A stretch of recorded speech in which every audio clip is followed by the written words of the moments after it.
Hello gamers, happy Sunday, welcome to the live stream. Hello guys, welcome, welcome. Oh, it's gonna be such a calm, hopefully, and chill day. It's very, very, very cold where I live. I woke up and it was -2 degrees, so I'm cozied up. I apologize if you hear my heater, I'm literally freezing. So I have a heater pointing on me right now, I'm freaking cold. Hopefully everybody, you're all staying warm. Holy cow, it is literally so frigid out there. Hello, hello guys. Welcome in. I am Holly, otherwise known as PetPyves. I use all pronouns, and I'm the creator of Persona Project 12 and Origins, Brightside, and many more future projects. And today we're going to be working on a special for Persona Project. And hopefully that'll go well. I mean, it sounds like we're having some technical difficulties, which is great. So I apologize if it's just if it's a little glitchy or anything. I'm still learning how to use my new computer. It's going a certain way. Let's just say that. I'm not like technically sound. Let's just say that. Like I'm good with technology to an extent. So I do apologize if there's any hiccups in the stream. I am still messing with the settings, figuring out what's gonna work here. Alright, so for today's stream, we have got some lovely fan art right above me here. You can submit that at any time that you would like, even when it's offline. You can use a link in the description. It leads to a Google form. And it's that easy. It's really that easy. And then if you want to donate to the stream, feel free. It all goes towards helping out my channel and helping me improve everything that I do here. And it's very, very much appreciated. You can do that by super chatting, or you can use the link in the description to use the Streamlabs link directly. Either way, a very silly voice will read out your message, and it's a good time. You'll throw french fries at Peeves. It's great. Other than that, today we're going to be working on a very highly anticipated special for Persona Project that I think I get comments on a literal daily basis. It is like, I'm trying very hard to get this done. It's basically as quickly as humanly possible because everybody has been essentially begging me for this special, which is about the entities. It's about all the monsters that appear in Persona Project. Like the Trickster, who is the Jingle Bell guy, Clockwork with the clock, Showbiz with the top hat, you know, and Figment's the cloud one. So there's a lot of, yeah, if you see that the background there's no mouth on me, it's because I'm talking in this scene. I haven't done any of the lip sync yet. So, yes, I will go ahead and I will play. This is actually really cool. We wrote this entire episode out on stream together, and for the most part, the script stayed exactly the same. Like, I really liked it. I just tweaked a couple of things to make it a little bit shorter and easier to digest. So each of the entities will be covered, like, basically they'll each get a minute, just about, explaining pretty much damn near everything you could possibly want to know about them, which is really cool. So, I'll play the first part that we're going to be animating today. The first part we're going to be animating is the Trickster. We're going to be introducing the Trickster. And that is my depression and anxiety, so obviously content warning for that. We're going to be diving into what the Trickster does and what exactly the Trickster represents and everything like that. So, this is going to be what the special is going to be like. I'm going to turn off the audio because I've got like Nintendo holiday music playing currently. So I have a tiny bit of this animated, like just a little tiny bit, you'll see. And then we're going to play the first part with Trickster here now. The personas aren't the only ones here with me. There are 5 main entities that follow us around. They represent our different disorders, trickling into my life from a young— Hold on, this is so disorienting. I gotta pause. Pause the cheerful holiday music. Hold on, there we go. Let's start this over. I do apologize. That was a little overstimulating. Here we go. The personas aren't the only ones here with me. There are 5 main entities that follow us around. They represent our different disorders, trickling into my life from a young age and persisting throughout adulthood. I met the Trickster when I was little. He's a Jingle kitty cat who gets big when I feel sad or scared. Wild Child carried around the Trickster for most of my childhood, but was blissfully unaware of the weight. The Trickster represents my fluctuating depression and anxiety. He's a physical manifestation of all of the negative core beliefs that were instilled in me by my abnormal family. He is my self-blame, toxic shame, and maladaptive coping mechanisms. Since Wild Child was the first to become aware of him, he's very cat-like, covered in bells from head to toe. You can always hear him coming. But the thing about these entities is that they can't speak. Thank God! They're annoying enough already! Right. Alright, so that's basically, that's where I'm hoping to get to with animation today. We'll see. That's pretty ambitious, I'm not gonna lie. This is a long animation. So we're in for the long game today, gamers. So yeah, we wrote this script together. I recently acted it out, got all the audio together, and started the whole storyboard. The whole storyboard is done, it's just a matter of animating it all. So I've got all of the entities here that we're going to be talking about.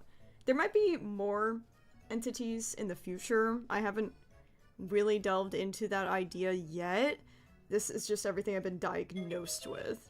Oh, thank you! Hi, Holly. I'm one Hello. of the biggest Persona Project fans. Yo! Just want to know, what font do you use for each subtitles text for each era? Oh, that is a beautiful and wonderful question. Thank you so much, Kasekiro, for the dono. First dono of the day. Let's go. Okay, this is a very tough question. Because I actually bought and licensed all of my fonts that I use. Not a lot of people do this, unfortunately. It's kind of sad. Font artists are sadly some of the most exploited artists on the internet nowadays. So I actually bought the licensing for each of the fonts that I'm going to be using in like all my videos and stuff. How do I even explain this? The one that I use for Wild Child is, oh, now I gotta think. It's called Inky Things. It's called Inky Things. The one I use for Blackbird is called Little Dreamer. The Holly one is called Cherry. Parker's is called... I think Parker's is also called The Dreamers. And then... Oh, what's Haley's? Oh, I have to think really hard. It's called Daisy Avenue. And then... Robin's is called Bubbly. Just Bubbly. And mine is actually called Holly and Jack, which is really funny because it's like, yeah, you know, it's my name or whatever. So that's the names of the fonts. That's such a great question. Oh, that's so cool. Like that's so much fun. I don't think I've ever answered that. Thank you. Oh my god, I love when I get to answer new questions. This is beautiful.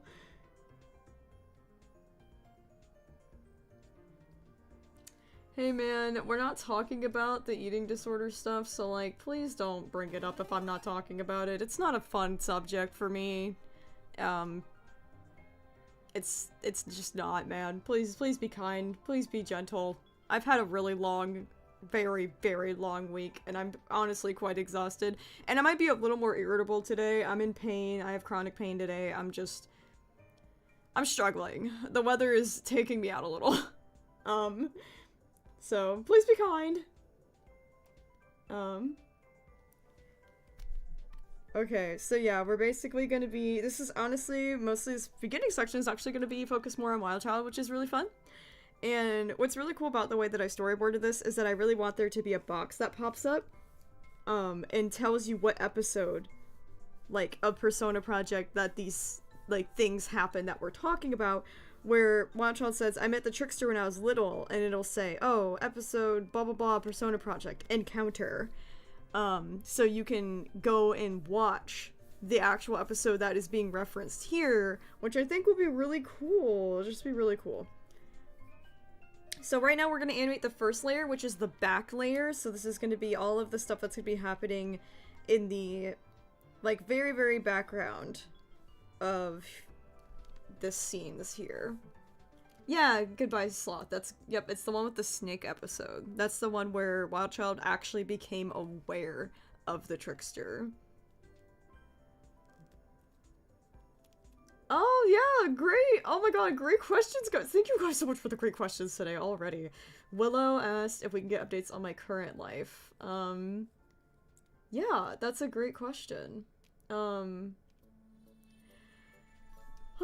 god. So, current life update, huh? Let's see. I have to go, like, I have to go in the order of, like, physically, mentally, then emotionally, because it's always something. Just so everybody's fully aware, I am disabled, I'm chronically ill. I suffered from endometriosis, Crohn's disease, low vision, chronic fatigue.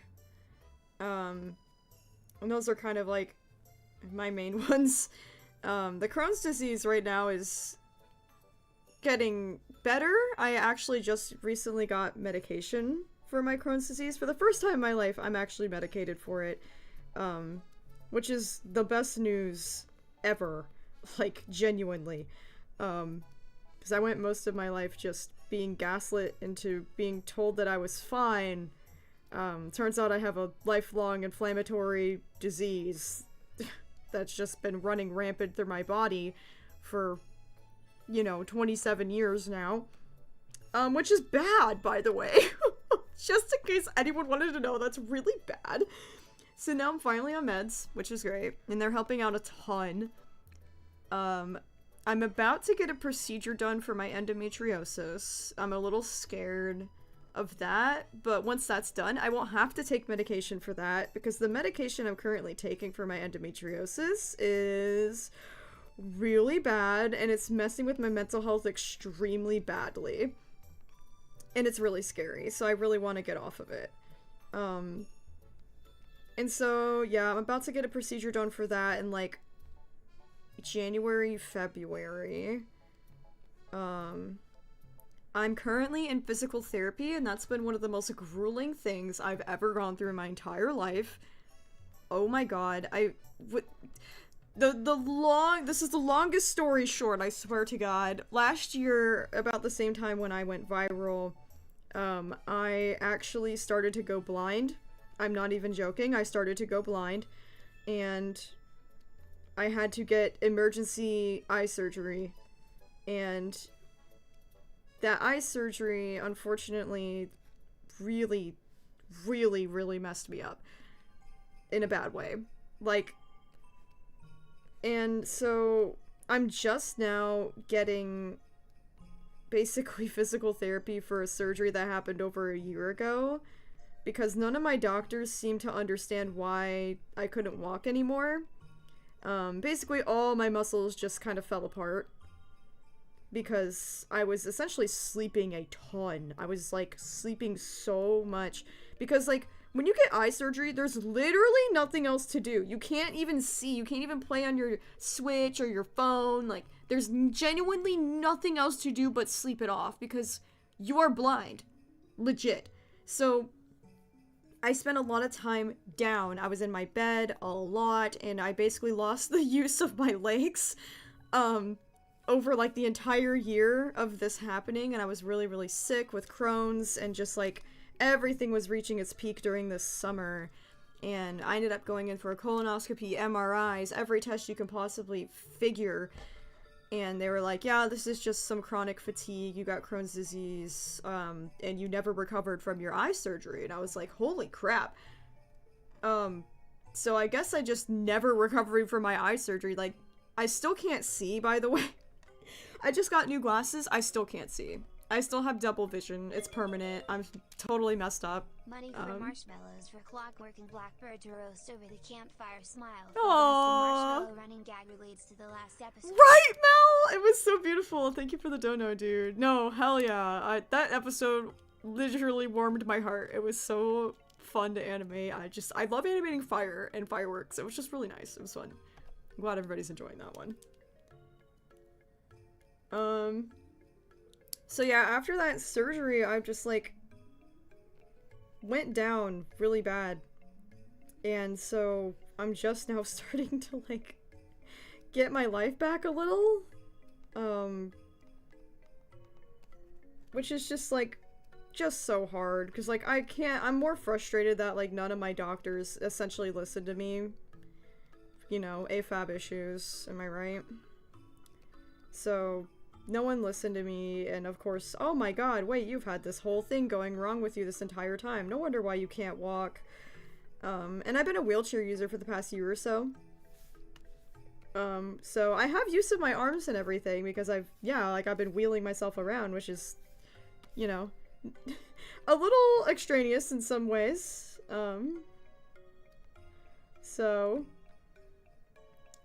Now I'm finally getting that under control, and physical therapy is just really, really hard. That's what's eating up most of my energy right now, is just going and doing that. And aside from all that, I think I caught up on my physical stuff now. Yeah, okay. That was my physical life update. Now we're going on to the mental life and emotional life update. With Persona Project, throughout Blackbird's era, it has been such a roller coaster, and I know everybody else could feel this too. It was intentionally, like, I wrote it to feel like a roller coaster. Because it was. Like, if y'all are feeling the whiplash of, my dad's the best person ever, and then, my dad's the worst person ever, then I'm doing my job. Because that's exactly how I felt as a kid. And it was that drastic, and it was that jarring to me as it is to you. So I've decided I'm gonna make this a little bad character. I'm just drawing a bunch of kids running in a line, by the way, in case you're wondering what the frick I'm drawing. It's essentially I'm reenacting one of the scenes from a previous episode where Wildchild's carrying the Trickster around. Because we're talking about that right here in this scene. We're talking about the Trickster today. Oh, Lost Woods! Dude, 5 months is crazy. Awesome, dude. Oh, that's so cool. You got a little imp next to your name. Hee hee. Pretty soon you'll probably get a comfort crab, which will probably make you very happy. Someone send help, comfort crab. Got taken from the comfort crab museum. Suspect is Bubble from the Amazing Digital Circus. Yes, dude. Oh my god, don't even get me started on that subject. I will be yapping all day. We'll get to that later. But yeah, with the roller coaster that is year 11 finally being over, I definitely feel relief. Like, I'm glad it's over. I knew it was like kind of the worst time of my entire life, for sure. And so I'm really glad that we're through it now, and I'm like, okay. Thank goodness all of that it's said and done, and now we're catching kind of the tail end of some of the bad stuff that's coming up in the next few episodes. But I'm not even gonna lie, my mental health has been pretty horrific because I am putting myself through all of this and reliving a lot of stuff. I actually have a very insane story to tell. But I will warn you, it's a little emotional, it's a little dark. So, basically, literally, like, not last night, but the night before, I was sleeping really, really, really hard, because I had come home from physical therapy, I did a bunch of chores, I was just really physically exhausted. And when I get really, really exhausted like that, I don't know about y'all, but I sleep really hard and I dream insane dreams. Like, I get wild, wild dreams when I, like, am really, really exhausted. And this is gonna sound crazy, but I have prophetic dreams a lot. And I have dreams that predict the future sometimes, or at least give me an insight as to what's happening. Which sounds insane, I know, but like, I do have this happen to me sometimes. And other times, this has happened to me throughout my entire life, I have dreams about talking to people who are not alive anymore. And that could be anybody. That could be, like, people I've barely met, or people that I'm really, really close to, who have passed away. And so... Are these speed paints? Dude, no, I'm drawing live! This is a live stream, dude!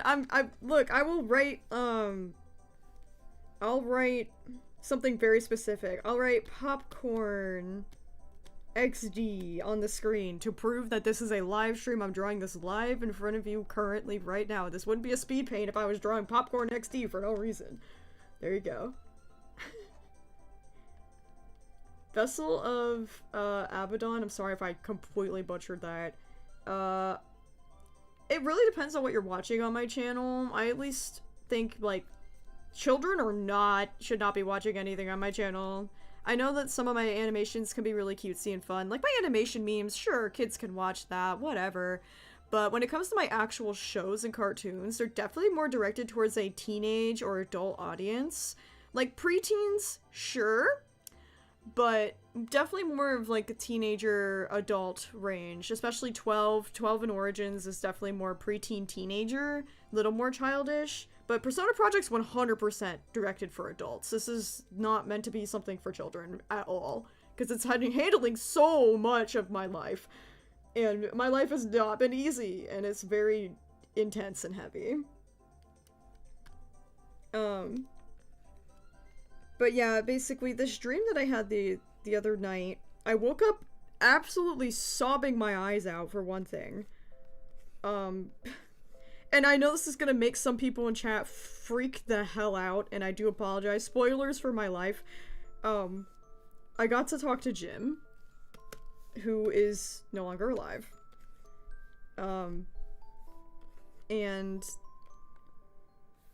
it was so weird. It was like, I knew it was like, oh yeah, I'm definitely talking to him for real. Because sometimes I have dreams about him, but I'm like, oh, I'm not talking to him, I'm just, like, dreaming about him. But no, I was directly talking to him. And it was so weird, because I was fading in and out of, like, dreaming, because I was, like, getting so emotionally messed up and crying, that I was starting to wake myself up, and I was like, no, I have to tell him something, and so, I was, like, trying super hard to stay in my dream. And I was, like, essentially, like, in my old house, in, like, a very, like, in Blackbird's era, almost, house. And he was there listening to sports radio as per freaking usual. And I was trying very hard to explain to him what I was doing right now with Persona Project. And I was trying very hard to be like, everyone loves you, like, they see you, they love you like I do. And I was trying so hard to tell him that, like, he was so beloved, and tell him thank you. And he, like, laughed, and he was just like, I don't know what to say. Like, he was like, at a loss for words. And I was like, I don't know what I would say either. If, like, someone came to me in, like, essentially the afterlife and was like, hey, I'm telling your story, and you're getting justice, people love you, like, I would not know what to say either. But he was shocked. And then I had this horrific realization. When he started talking, I was like, oh my god, your voice. I've been doing your voice completely wrong. I completely forgot what your voice sounded like. I'm going way too hard on the Italian accent, bro. Oh my god, your voice. And that's what made me wake up crying harder, because I remembered I could hear his voice so clearly. And I'm gonna cry right now, just even thinking about it. But it was so real. I'm just glad he knows, I guess. But my mental state is really bad. I cry a lot. Persona Project's not easy to work on 8 hours a day every day of my life. And this is some of the worst parts of my life, so of course it's not going to be easy. It's not sunshine and rainbows. I don't wake up and go, oh boy, I'm so glad to animate my life! Like, most days I go, God, I don't want to do this. But I have to, because, like, I have to get through it all. I have to do it all justice. I'm not just gonna skip over stuff because it sucks.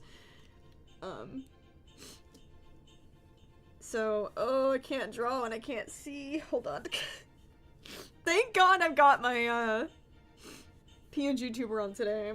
You do not want to see me cry. My nose gets really big and red and ugly. Okay.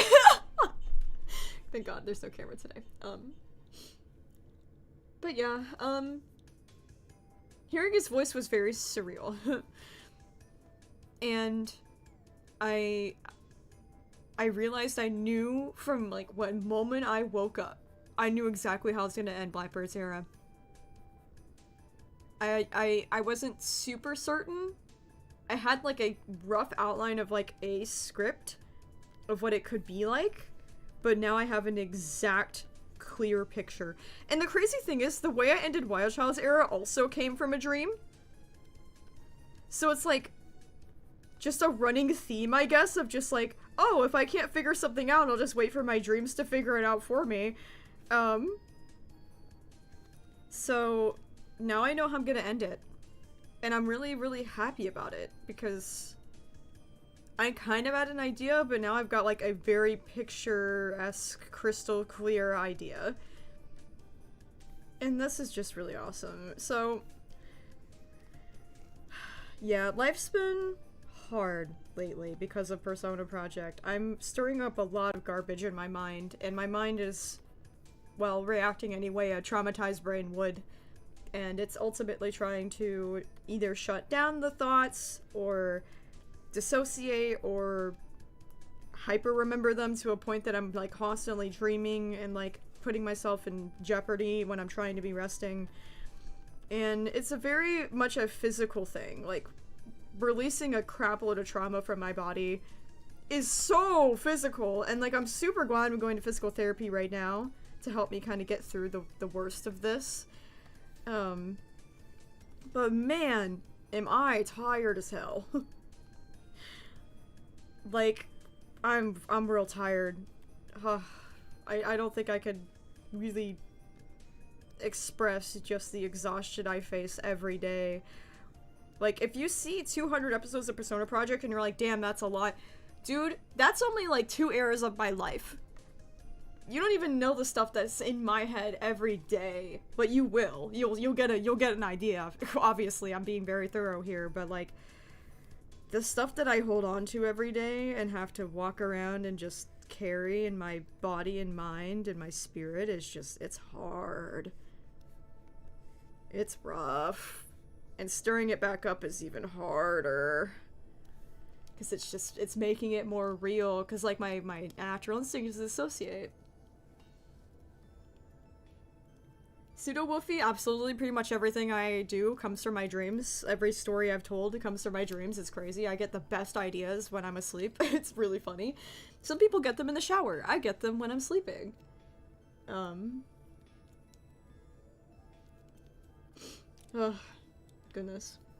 Do you plan to go to your current era? Yes, I do, the vessel. I do. We're gonna go, basically Robin is my current era. So we're gonna go all the way to Robin era. And we're gonna talk about everything that's going on right now, because I feel like it's really important to show the side of, like, the results of Persona Project, which are, yeah, like, honest to God, ever since I've finished Wild Child's era, I haven't really had nightmares about her era anymore. Like, it's definitely healed parts of me. Like, it's doing its job, for sure. The personal narrative is doing everything it should in its current state. Like, it is... I don't think about Wild Child's era that much anymore. it's not like at the forefront. It is not like eating up all my energy anymore. Being like, oh my god, like this thing happened, that thing happened. Now it's just like, it happened and it's done and I've said it and it's over. And it's so peaceful. Like, whenever I think about Wild Child, I honestly, all I can really remember are the good stuff. I focus more on that now. Which is exactly what I want for Blackbird too. Like, I want what's best for all my eras. And what I'm doing is working. And it's awesome. It's just painful. Because you have to rip those wounds open before you can close them for good. Because they didn't heal right. Which is just hard, so... I've had, I think the worst of my disorders lately have been my AVPD and my OCD, which are my avoidant personality disorder and my, obsessive compulsive disorder. A couple weeks ago, I was fully convinced that I was evil. I tend to have, with my OCD, I have these, like, really horrible, intrusive thoughts that, like, I cannot control. And I just kept having the intrusive thought that I was, like, secretly evil.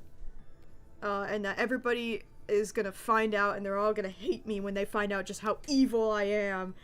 And, like, I really truly do not understand this logic, because, like, everybody I know is like, you're, like, the nicest person, and I'm like, I know I'm a good person, I know I'm a nice person, but that doesn't reach me because of Showbiz. Showbiz is the one in charge being like, ha ha ha, no, you are evil.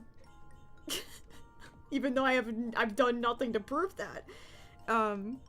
It just sucks, and I isolated because of that. I didn't want to be around my friends for a little while, because I was like, oh my god, my friends don't deserve to be friends with somebody who's evil like me. And it sounds as ridiculous as it is, because that's just kind of how it works. And so, with AVPD lately, it's definitely been more of a, I don't want to be around people. Especially when OCD is also working together with Figment. It's like Figment and Showbiz were, like, working together right now. And I was like, wow, this is a horrible combination. Cause, like, basically you got Showbiz being like, you're evil, heart emoji, and then we got Figment being like, oh no, we're evil? We gotta hide. We can't let anybody see us like that. That's shameful. I should be ashamed. That's humiliating. And if you don't know much about AVPD, I will educate you. It is very much a trauma response that is heavily reliant on guilt, on shame, on humiliation, embarrassment. I just have a deep, deep, deep fear of being perceived and being embarrassing on top of it.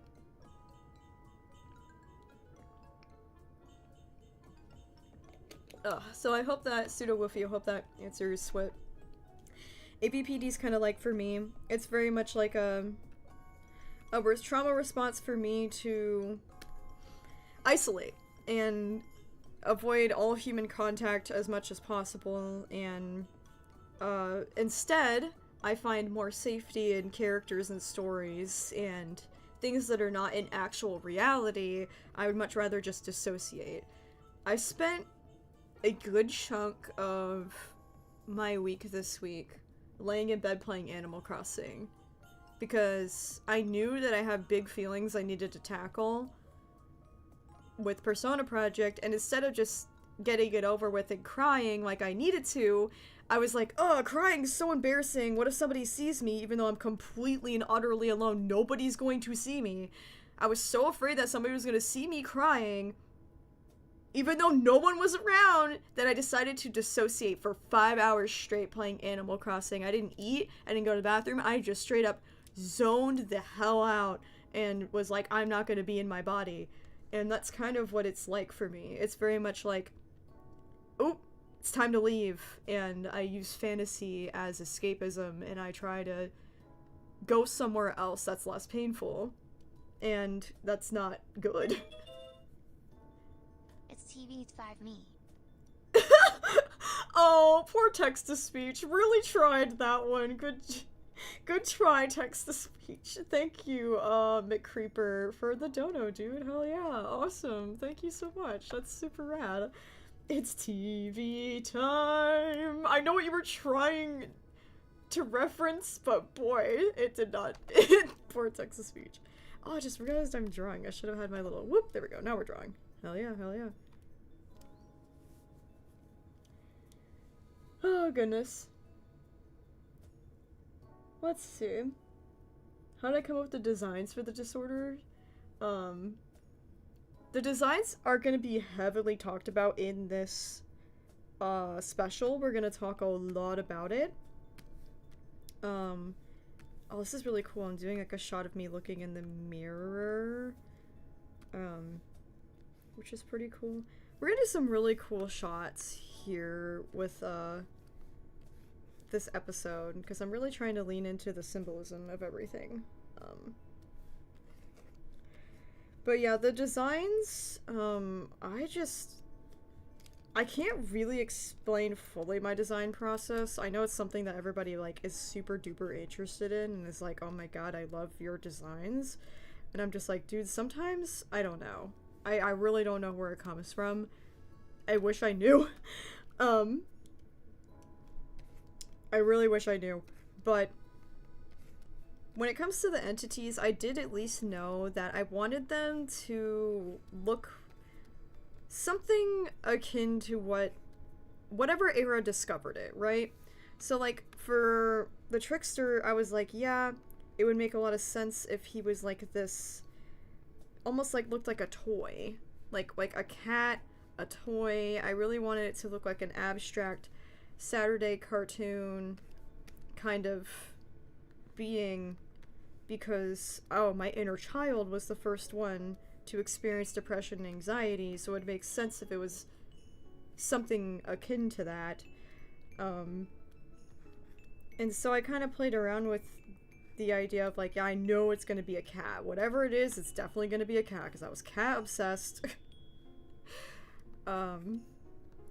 And by the way, if I'm ever drawing myself and I don't have my glasses on, don't freak out. I draw my glasses on a different layer. Just so y'all are like, oh my god, you forgot. Like, no, I don't draw the glasses on this layer. It actually goes on the coloring layer, and that's for the lip sync purpose. It's really hard to explain. Just trust the process. I know what I'm doing. I'm a professional. I can say that now. Ooh, we got Trickster's got little eyes right now. It means he's mad, or he's doing up to no good here. So, yeah, each of them have their own unique, kind of stories when it comes to how I design them, but, they all don't have mouths. That's one feature that they all share, because I don't ever want them to speak. I think it's highly irresponsible if you have mental health disorders to specifically say the phrase, oh, that's my blank speaking. That's my depression speaking. That's my OCD speaking, you know? I don't feel that that's a very responsible thing. I know how much it sucks that on top of being horrifically traumatized, we have to do the work to undo that. I know how unfair that is, but enough at the same time, it is our job. And that's the biggest part of CBT, is accepting the fact that even though it wasn't your fault, you still have a responsibility to do better and to heal. And so that's why I gave them no mouth, because they don't have room to speak. They're not speaking. It's not me going, oh, that's my depression talking. That's me talking. That is me talking, and it's my responsibility to manage that. So, if you're ever wondering, just exactly why. That's why. Because I don't ever want them to speak for me. Because they shouldn't. It's just not right. I've been around a lot of mentally ill people, especially in my family, and it is not fair to push the responsibility off some unknown entity like depression or anxiety for your bad behavior.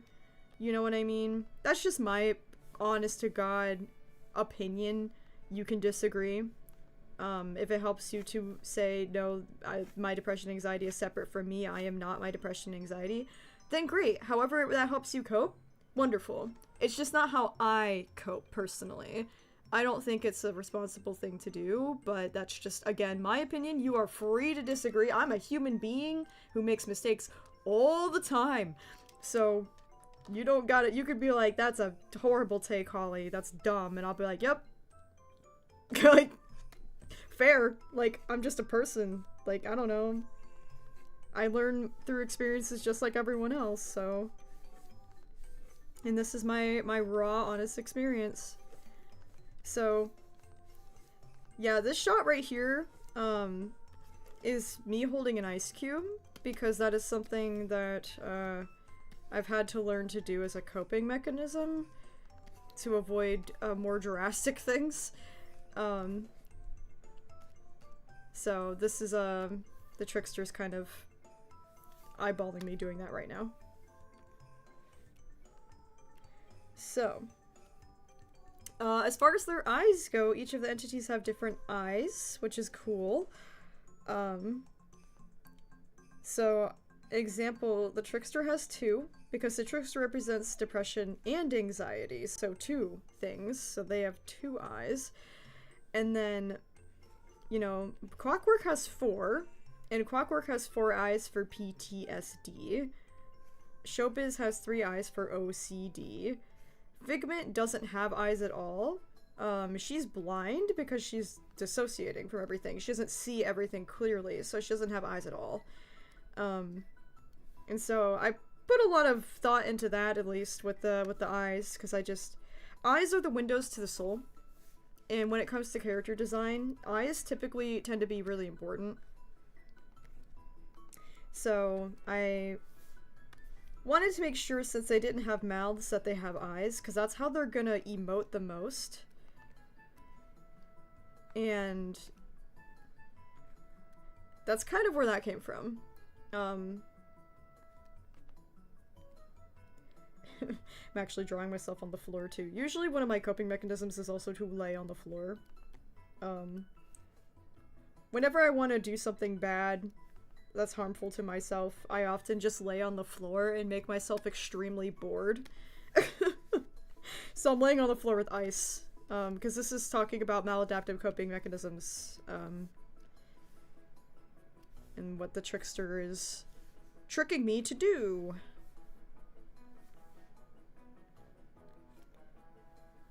Yeah, I think I'll also have the Trickster, like, laying on the floor. There you go. Oh, here's a cute one. We get to have Wild Child, like, with wagging her little tail with the Trickster over here. That's gonna be really cute. Oh, Moon the Blob, you found out what the Texas speech- It is Justin? Oh, that sounds about right. Good job.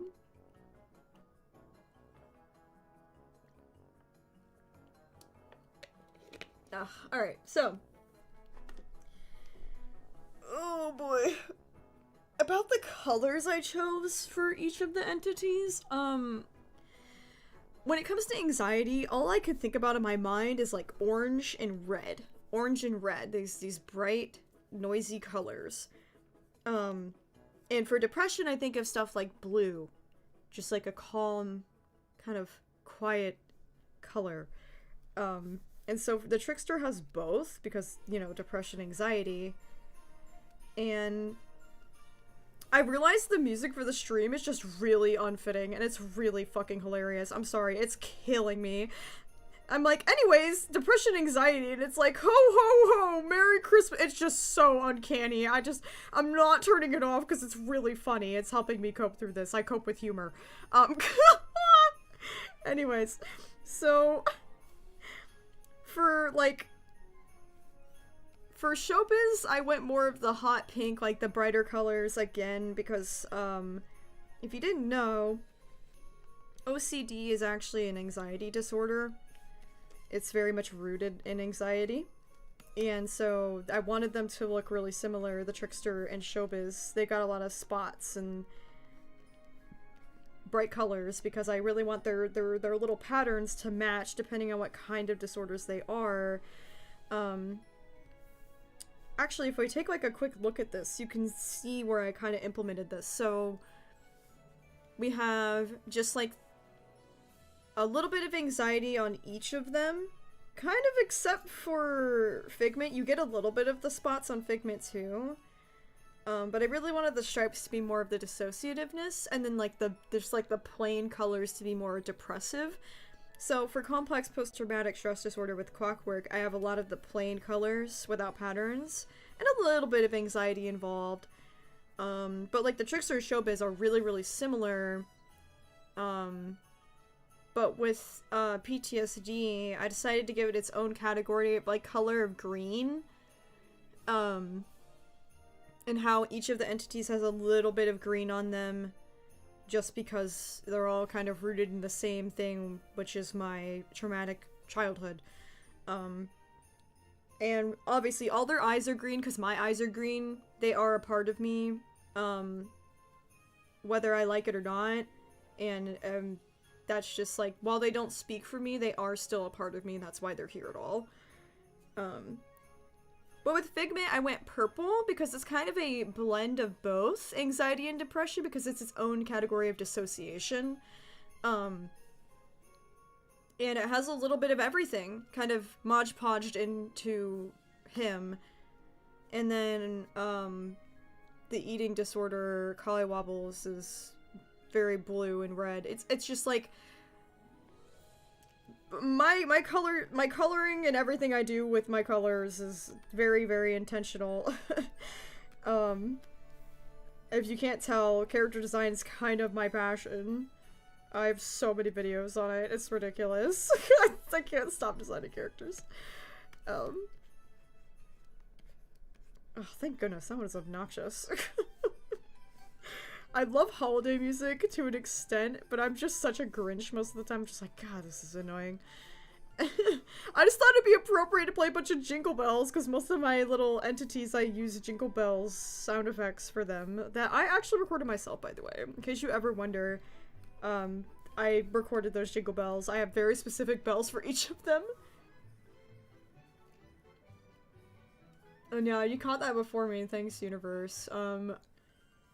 Please don't call autism a mental disorder. It's not really...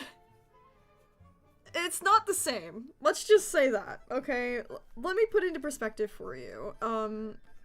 While they call it a spectrum, autism spectrum disorder, I can understand why you would think that. Enough at the same time, mental health is usually, when it comes to disorders, whether it be NPD, BPD, OCD, AVPD, all of those things are usually either outside factors like extreme childhood trauma, things like abuse, things that I have gone through.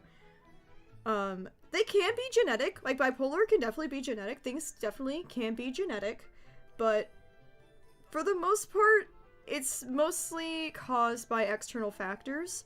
Great example is that, oh, thank you, Emma's trying for the dono, dude, thank you! Give me motivation to clean my room. We will give you motivation to clean your room, you got this, trust me, you'll feel so much better when your environment's all clean, just get through it. Your future era will thank you. Your future era of yourself will thank you, like, I always am thanking myself or my past self, even if it's like my last week's self, I'm like, oh, thank you. Do it, do it, do it.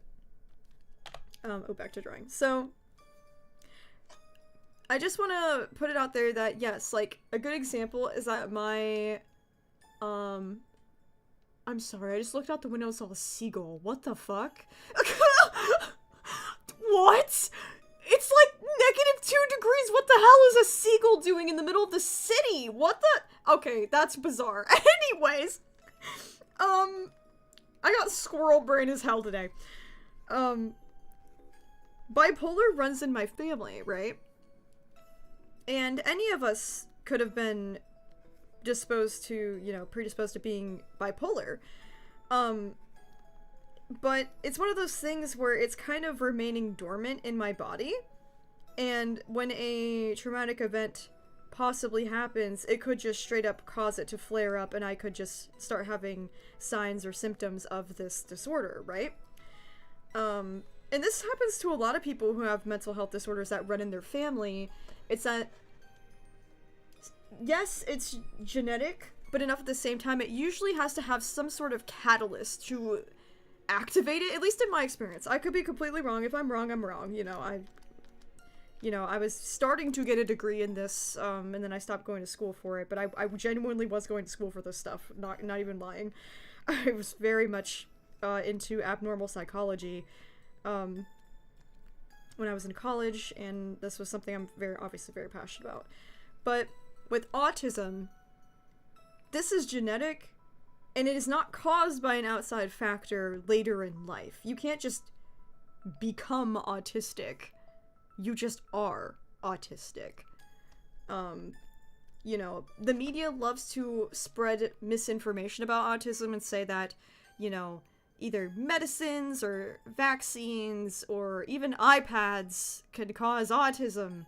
And things don't just cause autism. Autism just doesn't come out of random stuff from your environment. It is something you are born with. It is entirely genetic. So, just so everyone's aware, that is why autism is not an entity for me. I just am autistic. I'm just autistic, period. And it's something that I was born with, and it runs in my family. Several of my family members are autistic. They're not diagnosed, but they are.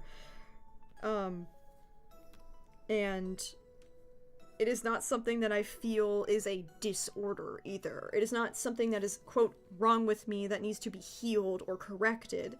Whereas depression, yes, I feel that I do not want to be depressed. I want to heal that. I don't want to be depressed. I don't want to be anxious. I don't want to be obsessive compulsive. I don't want to be avoidant.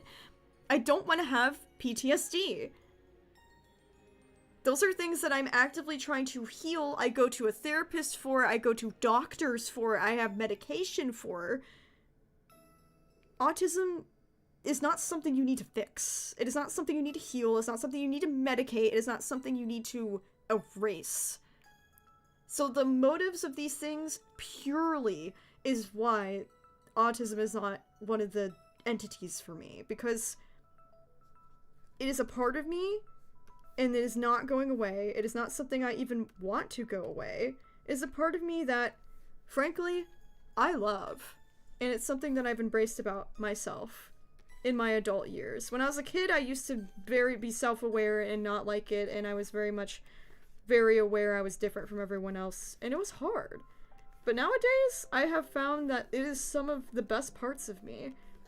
It's some of the worst parts of me, sure. I have meltdowns, I have social problems, I miss a lot of jokes. Okay. It has its downsides. I have my moments where I'm just so utterly overstimmed and I just have completely different needs from people around me a lot of the time, and that can be hard. It's hard when I can't voice them too, because my voice shuts off, and just, autism's challenging in a lot of ways. I live with it freaking every day since I was born. But it's also some of the best parts of me. And it's not something that it just frustrates me so much when I hear on the news that they're just like, we gotta get rid of this. And I'm like, why are people trying to get rid of me as I am? Is as I am not okay? It's deeply rooted in ableism. Deeply, deeply rooted in ableism. And yeah, I'm radicalizing y'all. I'm just saying, if the reason why we're trying to, quote, heal autism, it's deeply rooted in productivity and capitalism and ableism. And it's essentially saying my worth is being defined by what I can make, and my autism is hindering what I can make. Obviously, that is not true. For me, I mean, I'm obviously a low supports need autistic person. I can't speak for high support needs. But it's still, like, autistic people are worthy of a life just as anyone else. Whether or not we can create, or make money, or be a, quote, productive part of society, we are still people, and we still deserve to live as we are. So, that is just the long-winded... Okay, Solar Eclipse, I really hope everyone else was already radicalized. If you were on my stream and you're not radically thinking, I don't know what the hell to tell you or why you're here. I'm glad you're here. Hopefully you're gaining a new perspective on life. But, damn, my channel is extremely queer and extremely radicalized. But yeah, long-winded speech over. If some people see their autism as a disorder, I feel very sad about that. Obviously, that everybody's entitled to feel the way they feel about their own selves. This is your own experience. But it makes me more sad if people think that this is a disorder to be corrected. It makes me sad for my fellow autistic or neurodivergent people. This also just goes for any kind of neurodivergency. That means anything from ADHD, fetal alcohol syndrome, anything like that. Because personally, I just wish people would view it the way I do, but, you know, at the end of the day, I'm just some guy animating stuff. I really, really do think in my later years of life, I have been having to think about that, unfortunately. I was like, man, like, when I'm done telling all my stories, what do I really want to do? Like, what's something I would enjoy to do? And I've realized that I really want to be a mental health advocate, if not an autism advocate. And I want to go back to school, I want to finish my degree, and I really, really want to spread proper awareness and kind of get these messages out there. Because I sometimes I feel like I'm screaming into the void.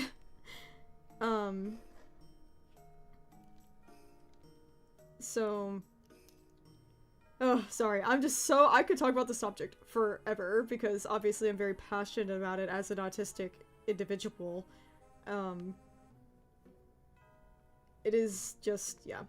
The thing with these disorders is that they are disorderly for me. And if autism is so much of a disorder for someone else, they want to describe it as that they are entitled to describe it however they see fit. Like, if they're making a persona project and they want their autism to be represented separately as, like, an entity, fine. That's great. That's fine. But just in my personal experience, I just so deeply identify with being autistic that it is just a trait. It's like, when I'm introducing myself to people, I'm like, yeah, I'm creative, I'm witty, I'm kind, and I'm autistic. It's just part of who I am. Oh, the next little scene is so cute. We get to do a cute little Trickster trying to sneak away. But first we're doing like a from the head to toe little animation right now. Because we're talking about where all the bells are on the Trickster. I'm glad everyone's like, preach, preach! No, I know, dude. We thank you.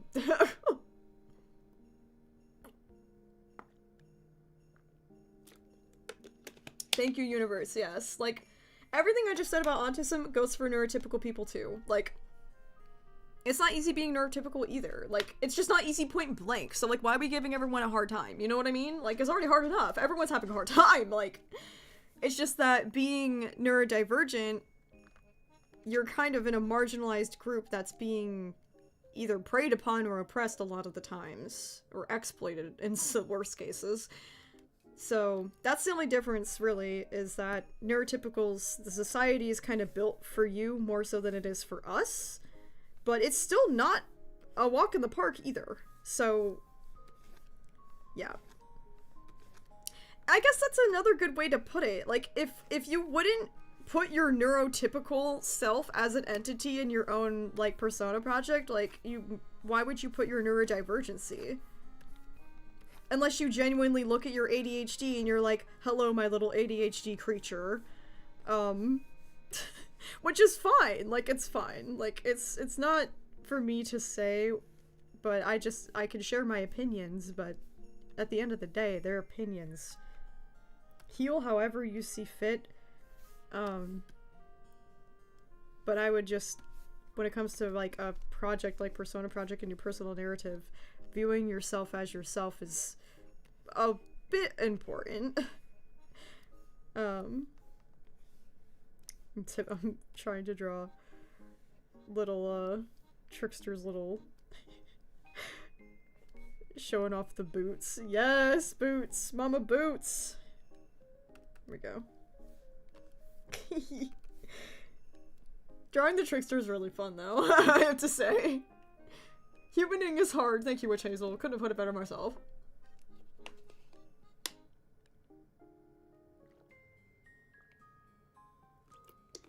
Ugh.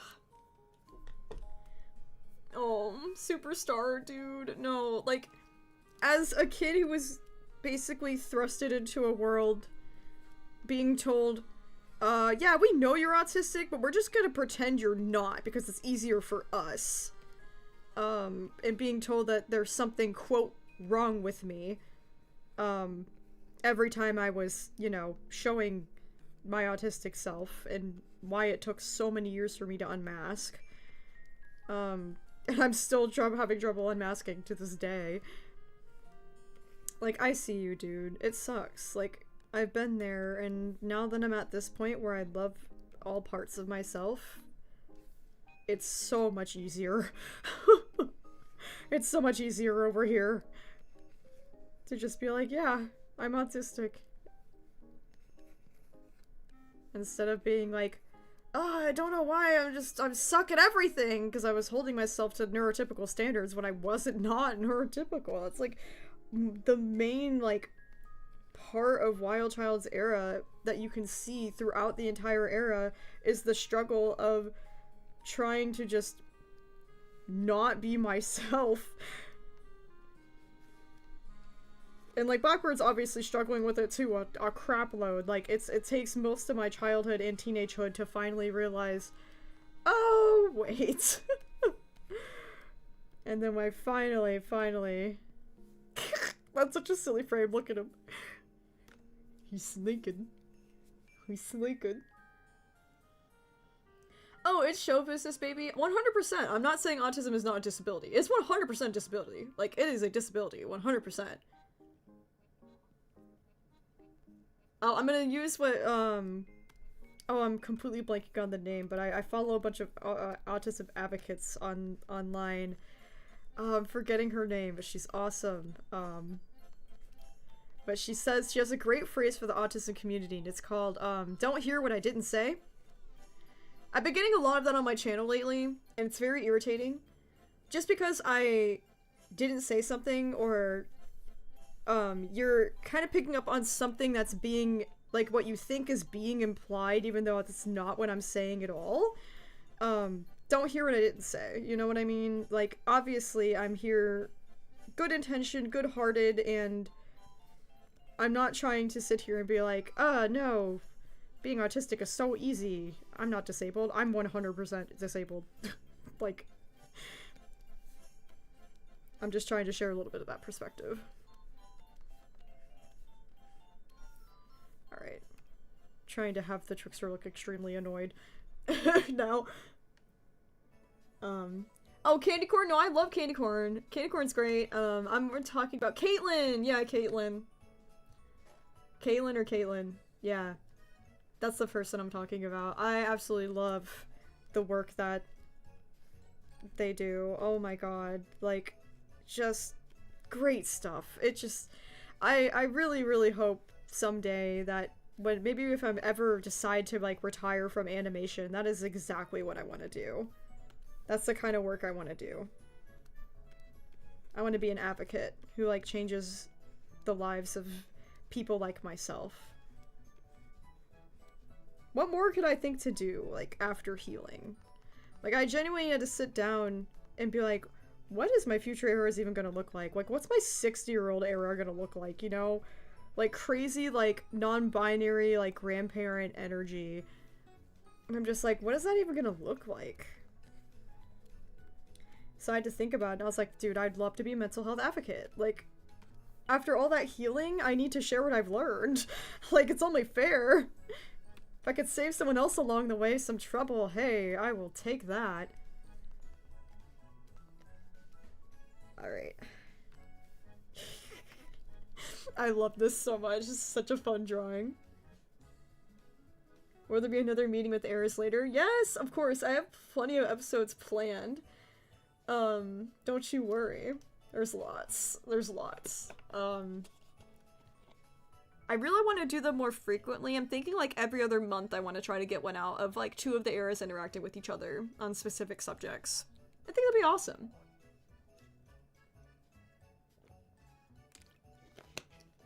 Thank you, this is fake. That's a great example of what I was saying. Like, I like pancakes. Oh, so you hate waffles?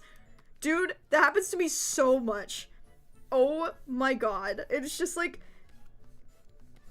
It just happens to me so much where I'm just like... I guess not... I don't know. I always think I'm speaking like very clearly and thoroughly. I really do. And then it's just like I get the reaction where it's like... I get so many people being like, actually? And I'm like, oh. I guess I'm being misinterpreted again. So it's like, yeah, don't hear what I didn't say. Like, I love that. That's such a good phrase. Trickster's mad. Oh, my favorite. My favorite. I love seeing this thing upset. This thing upset makes me so happy. Because that means I'm winning. It means I'm not being tricked. I can tell you guys exactly why I named them the way I did too. The Trickster is obviously the Trickster because he's tricking me. He's tricking me to fall back into old habits that are like my old coping mechanisms that are not good for me anymore. And old ways of thinking that no longer serve me. So that's why the Trickster gets really mad when I'm like healing, because the Trickster's like, no! Oh, we need it to stay the way it was. Like, the Trickster's like, no. The way I was doing it was fine. What do you mean having a panic attack over, missing a package that was delivered? Oh, what do you mean? That's not a proper reaction to that. What do you mean we just call the post office and pick it up later? That's stupid. I hate this. The Trickster wants chaos, dude. The Trickster just wants, like, the chaos from my childhood to continue because it's all it knows. It's like holding on to stuff that is just not helpful anymore. So anytime I see like the Trickster super upset, I'm like, hell yeah. That means I'm doing everything right. I just also realized I completely messed up his little gloves. I forgot to add his little gloves. I gotta go back all the way through all these frames anytime there's his glove. At least the back of it. Okay, cool. We got that. Boop, boop, boop, bang, boop. Hehe. Angie. Keep winning. Hell yeah.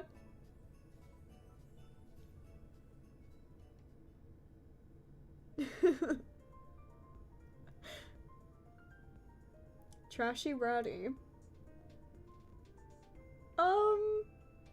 Fan songs are really interesting. Probably not for Persona Project. That would make me really uncomfortable if somebody was like, hey, heard the story of your life. I decided to sing a song for you. It's called Wild Child. And then they like made a whole song about my inner child. I feel like that would just be really weird. Like, if you were watching, like, example, like, the terrible example, because please don't watch family YouTubers. Oh my god, they're the most horrible people alive. But, like, if you're watching, like, a family YouTube channel and you looked at, like, an 8-year-old and was like, hell yeah, I'm gonna make a song about her. Like, I don't know, that feels creepy and weird. Like, I don't know, it just makes me uncomfortable, because I'm just like, yeah, that's just me as a kid. Please don't do that. Even for my adult selves, it's just like, I'm a real person. It's not like making a thing for a character. Like, your example with Chicken Nugget. Chicken Nugget is full of, like, they're cartoon characters. They're 100% cartoon characters, not based on real life. Mine are based on real life, so I feel like there's a whole weird layer with that. But when it comes to, like, 12, oh my god, I would love to see a fan song of 12 or Brightside. Oh my god, a Brightside fan song would send me to the moon. Like, I'd be so happy. It would just be really cool for any of, like, my my fictional works. My non-fiction works, I'm gonna say hard no. But all my fiction stuff? Hell yeah, dude, I'd love to see that. Oh my god, someone make a Comfort Crab song. Oh, that'd be really great. Good question, though. Froggy-mation, I'm not even gonna lie to you. Half of my channel, half the reason why comments are, like, paused on a lot of stuff, or, like, I have to, like, filter through them by hand, genuinely, most of the time, sadly, it's because of stuff like that, where they're like, on a live stream, I heard you talk about this, and actually, you're completely wrong, because XYZ, this was my experience, and you didn't describe my exact experience. So you're a bad person, and you are awful, and you need to fix everything about yourself right now. I'm like, dude, I'm just some guy. Relax. If I say something that, like, not a lot of people agree with, okay, guess what? That's called an opinion. And, like, I'm not 100% perfect in everything I talk about, bro. I'm not an expert on anything that I talk about. Like, I'm just speaking from sole human experience. It's very much just what I've got going on in my head and going, yeah, so this is what I think. And people are like, oh, but that's not what I think, so you're wrong! And I'm like, okay. Have a nice day, what the fuck? And I'll just turn off comments. Like, I'm so tired of fighting these people, bro. Sometimes I just get exhausted. Can you blame me?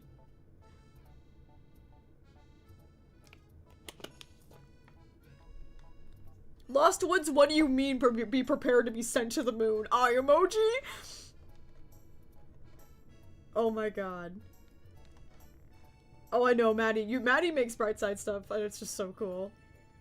Maddie makes really good music in general. Métis Shifu, by the way, I'm talking about in chat. And yeah, Crash, you're right. I did make the music for 12. Absolutely. That's all Parker. Parker, my sweetheart. Oh. I love fandoms very much. Do all disorder creatures know each other's existence? Oh, yes. They tag team the fuck out of me, dude. Oh my god. Do they know each other's existence? Figment is honestly... Figment's not a fan of anyone. Figment hates everyone. It's actually really funny. Like, Showbiz and Trickster, hell yeah, they team up all the time. Trickster will often trick Clockwork and be like, ho ho ho, this thing's actually really bad. You need to freak out really bad. It's reminding me of something that happened when, like, we were a kid. And then Clockwork's like, oh my god, and starts freaking out because of the Trickster or Showbiz. Like, they all interact, for sure. But, like, Figment's the one that gets really mad when anybody else tries to interact. Because Figment is very much like, we're dissociating, right? And we're not feeling anything about anything. But every other entity is like, yes, rev up the feelings, we're feeling. So they're very different in that way. And also, Figment is a personality disorder, like, avoidant personality disorder. And it's a lot more deep-rooted than the others. It's, like, affecting my entire personality. So Figment doesn't like it when the other entities are around because Figment just wants it to be sunshine and rainbows, legit. And wants to be in fantasy and feeling OCD, feeling PTSD, depression or anxiety is feeling and is being present in reality. And that is not fun for her. She does not want that.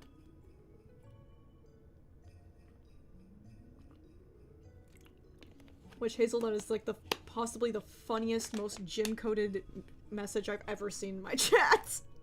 That's something Jim would tell me. Oh my god. It's really funny.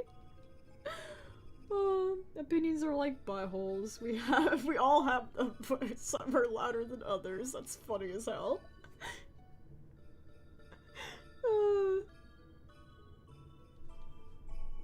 Oh, yeah. So yeah, the, Berry Bloom art people really hate seeing their favorite creators have opinions. No, for real, dude. Like, I can't emphasize enough just how much I'm just, like, some random person. It's just, like, the internet just has this weird culture around, like, turning people into, like, not, like, celebrities, but, like, micro-celebrities and treating them, like, putting them on pedestals like they're gods just because they made something. And it's, like, that notion has always made me uncomfortable. But now more than ever, with, like, my channel being as popular as it is nowadays, it's just like, oh my goodness, like, the amount of people just being, like, putting me on a pedestal and also getting extremely mad when I don't act the way they want me to. It's like, dude, like, I'm like a human with free will, like, you can't just force that onto me. It's super strange, and, like, it's bizarre because I see it so much worse on other creators that are even more popular. It's, like, wild, and I'm like, y'all realize we're, like, people, right?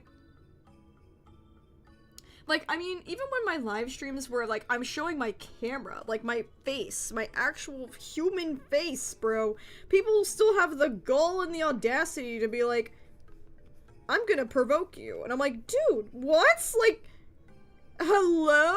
Like, it's just so wild to me, like, the amount of, like, disconnect between, like, reality and people are just cruel, and it's like, you realize, like, you're talking to real people, right? Like, it's not like AI, you're not talking to AI, please don't talk to AI, please don't use AI, holy shit, if I need to go on an AI rant, I will, but sometimes I worry that people genuinely forget that, like, I'm not a robot, and neither are all the other creators on here.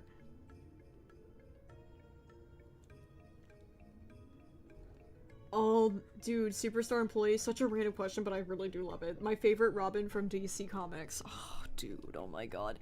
I'm gonna be a basic bitch, and I'm gonna say Dick Grayson, cause, like, oh my god, I grew up on Teen Titans. What more do you want from me, dude? Also, the Lego movie was great, and, like, I love, like, I just freaking love him, okay? My brother's favorite is, Jason Todd. Red Hood, I think is the name. I'm not super duper, like, I was in the fandom for, like, such a brief time. Because, like, usually whatever my brother used to get into, I tried to get into with him, just so we'd have something to, like, bond over together. And that was one of the things, so if I'm getting any of these things wrong, I do apologize. Again, please God, I'm just a person!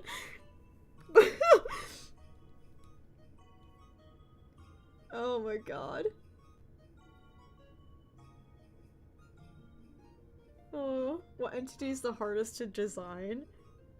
I think the one that I redesigned the most was actually Figment. Yeah, Figment was hard. It was just like, I knew I wanted it to be some kind of cloud, but I also knew I wanted it to change forms a lot. Like, I wanted him to, like, change, and, like, I just didn't really know how to make a character that was, like, built to be, like, has, like, so many different forms and stuff. Like, I don't know how to explain it, but, like, the way I designed Figment was goddamn genius, because, God, basically, I wanted it to be like, okay, I want it to turn into sunshine and rain. How do I do that? And so I went through all these weird phases trying to, like, figure that out, and then I realized, oh, if I make the head a cloud, the sun can come out from behind the cloud, the rain can come from the bottom of the cloud, and, like, the rest of the body could just kind of, like, poof away. So, like, the head is kind of the main part of the design, and that was, like, for some goddamn reason, I just made it sound really simple just now. It was not in my brain. I could not get that to, like, work in my mind. I was like, please something just click into place. Like, I spent a long time working on her, but that's how that ended up. Oh yeah, and they do have pronouns. I do give them pronouns. Cause like, I don't know. It's like, it's the same energy as when you see like, I don't know, if you like see a frog on like the sidewalk and you're like, hey little guy. Like, it's the same energy of like, oh, I'm just gonna like be like, oh, she's a beauty, or like, oh, like, hey little fella. So that's kind of like what I was going for with that and why they gave them pronouns. Internet fame is so much fun, /s, because you get all the perceived responsibilities of a celebrity and none of the money. LOL! Oh, dude. I don't even give a crap about money. Like, I do appreciate the donations, though. Thank you, guys. Like, I really do. But, like, legit, if I'm being completely transparent, I make just enough money to survive. I'm not saving anything. I'm just surviving. And, like, that's comfortable for me. Like, I'm making literally enough to pay my rent and my bills and my groceries, and occasionally help out my brother with his rent and groceries. And, like, that's it. I don't, like, commit to capitalism. Like, I am a very, like, frugal person, and I always have been, because I grew up extremely, like, financially insecure. And so, like, I don't buy stuff. I don't go out and shop. I genuinely I have so much joy and find so much fulfillment in my job, in my passions, in my friends, that I don't need to go out and buy a bunch of stuff to feel happy. Like, I'm good where I am, and I love nothing more than sitting down every day and drawing until I literally can't anymore, and then I go to sleep and do it again the next day. Like, that is just so peak to me. And so, like, oh, I get a lot of emails of people being like, oh, sponsorship, oh, do you want a sponsorship? Oh, do you want to, like, promote our stupid product? And I'm like, no, I really don't, actually. Bye. Because, like, I hate this. Oh my god. Yeah, like, I get a lot of, like, sponsorships and stuff that I obviously, have you ever heard one of my videos be like, this video was sponsored by Squarespace, or some shit, or BetterHelp, or, like, you know, the common YouTuber things? No, because I'm never gonna do that. I'm never gonna do that. Like, ever. Like, also, it's just really inappropriate to, like, do on my channel when it comes to, like, I'm telling my life story. How horrifying would it be if I was like, hey guys, Year 11 is done, here's the compilation, and then right before the compilation begins, it's like, hey guys, all this suffering I went through is sponsored by this random office chair.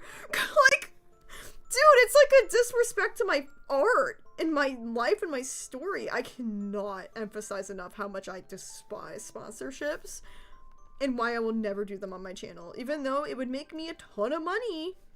I don't want it. I don't want it. Money is not gonna make me happy. It never has. It never will. I use it solely for survival. And everything that I get from donations on here, I literally just put back into making it better. I just got a brand new computer thanks to you guys. Like, I just put it right back in and I was like, hell yeah. I'm gonna make cool shit now. Even better than before. And so, that's just like, I think that's the secret sauce, man. That's just like what sets me apart. Because so many people are like, oh my god, I love you and your channel, you're just so genuine. And I'm like, god, it's so sad that being genuine is so rare and hard to come by. Why is that? That's just why? Why is it so hard to not sell your soul? Jesus Christ. Like, literally the other day I was listening to a video essay, and this girly has the gall to be like, we're gonna talk about, like, why capitalism is so bad. Anyways, here's a sponsorship. Buy this VPN. What the fuck? I'm not buying a VPN from a video that's talking about why I shouldn't buy things. Like, are we serious right now? Like, it's just so dystopian sometimes. I'm just like, YouTube and YouTubers, I'm like, God, we just gotta do better, man. I always knew that if I ever made it, I'm like, I'm not gonna be like them. Like, I just can't do it. I can't. It just goes against all my values. I can't sit there and tell people to buy something when I know that I know if I can't afford whatever I'm trying to sell to somebody. Like, why would I do that to people who, like, love and support me? Like, it just feels like a betrayal. Like, I don't know. I get wanting to survive and that some people just need to do it to survive, and people don't mind sitting through sponsorships to help out their favorite creators, but at the same time, like, we've seen time and time again, like, some of these things, like, don't fall through. The companies turn out to be horrible. Like, the whole honey thing. Like, and it's just like, God, how can I stand behind that? You know? I can't. So, rest assured, this is one place where you're not going to be fed a shitload of ads. The only ads I have are monetization for my shorts and videos, just so I can stay alive. Trust me, if I didn't have this as my job, I definitely would just, all my videos wouldn't have ads at all. Why get sponsorships when all you need in life are french fries and to draw? Capitalism sucks. Amen, Fizzy! A freaking men, dude. Thank you so much for that. Like, yeah. Literally. I don't understand, like, the greed. It's just, it's too much for me. It's too much for me. So yeah, the only ads I put on my videos are solely just enough to where I'll survive. I keep them as minimal as possible because I hate them, I'm sick of them, I'm tired of every waking moment that we are alive. We are being fed some ad, and it's just exhausting. Like, I'm exhausted. I don't know about y'all, but I'm point blank exhausted. So, I only do what I need to do, and I hope you all trust that, because I try to be extremely transparent, because, like, nobody is, and I think that's really weird. That's, like, really strange. Like, why aren't artists, like, talking more about, like, or not artists, just creators in general. But, like, my fellow artists, too, like, anybody who's in the same category as me, I don't hear them ever talk about this stuff at all. At all. Like, I don't know, sometimes I just realize just how different I am in that way. Where I'm like, huh. I'm just not a sellout. Huh. Interesting. It's not even that hard. I can live very fine, comfortably over here. Do I have my struggles? Yeah, sometimes I have struggle months. Who doesn't? September was really hard for me. I remember having to be like, well, I'm kind of stretching my groceries a little bit, but that's okay. But, like, that's okay. Like, I'm happy. I don't care. It's just one of those things where, like, it takes a lot for me to be unhappy. Actually, I kind of want the Trickster's little arms to be dangling in front of him, like he's just kind of dopely sitting there like, hello. There we go. Because, yeah, the Trickster's just kind of sitting in the background while, like, everybody else is doing a bunch of whatever. There we go. Alright, we got through the first layer. First layer here. We're gonna go back and color it. We won't be doing any lip sync on stream just because it's, like, agonizing, and I will not put everybody through that. We did lip sync on a previous live stream. It's fun and all, but if I can avoid it, I don't want to put it on. But yeah, it's coloring time. Yippee! Get to color in all the fun little details of all of these silly, goofy menaces that plague my life. Heart emoji. Alright. Oh, goodness. Oh, I'm so glad we're having an anti-capitalism thing. Anti-capitalism, let's go! Dude, Clown Girl? a lot of people have been asking me if that's like okay, where they're like, what if like I think your entities are like comforting, and I'm like, that's fine. Like, the way I depict them is meant to be that way, because it's a very empowering thing to have basically like something that's like a disorder and find a way to live with it. You don't have to love it. If you do love it, great. Loving a part of yourself like that is always a bonus, but like at least learning to live with it and to have the acceptance is really important for a lot of us. So if you're like, wow, Clockwork's really comforting to me, hell yeah. Like, to me, that's how I view my PTSD. My PTSD is disorderly because it's just reacting in a very unhelpful manner, but at the end of the day, it is just an entity who is trying to protect me and help me, but she doesn't know how, and she doesn't realize that it's harmful.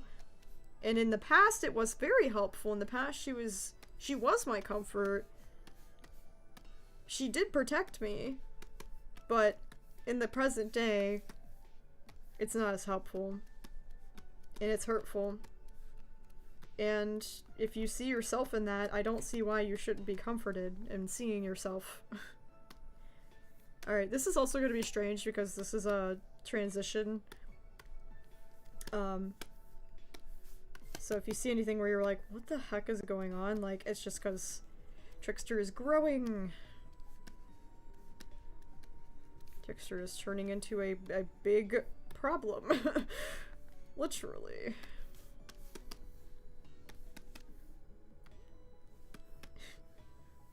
Oh, look at those big old goofy eyes.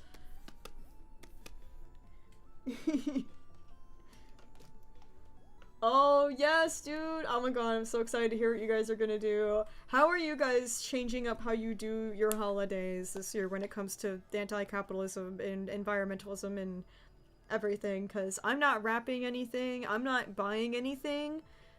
Wrapping paper is really bad for the environment, so I have one stocking that me and my brother have been sending back and forth to each other every year that we just fill up each other's presents with and send our stockings back and forth. And I'm making everything. There's only one thing that I bought, but I bought it like several months ago. Just been holding on to it, and it's my Tamagotchi that I really wanted, that I got for Wild Child. But aside from that, I'm like, nope, no buy Christmas. I'm gonna make everything. I want to make bread, I want to make pies, I want to make stuff that I'm really good at. I'm a baker, you know?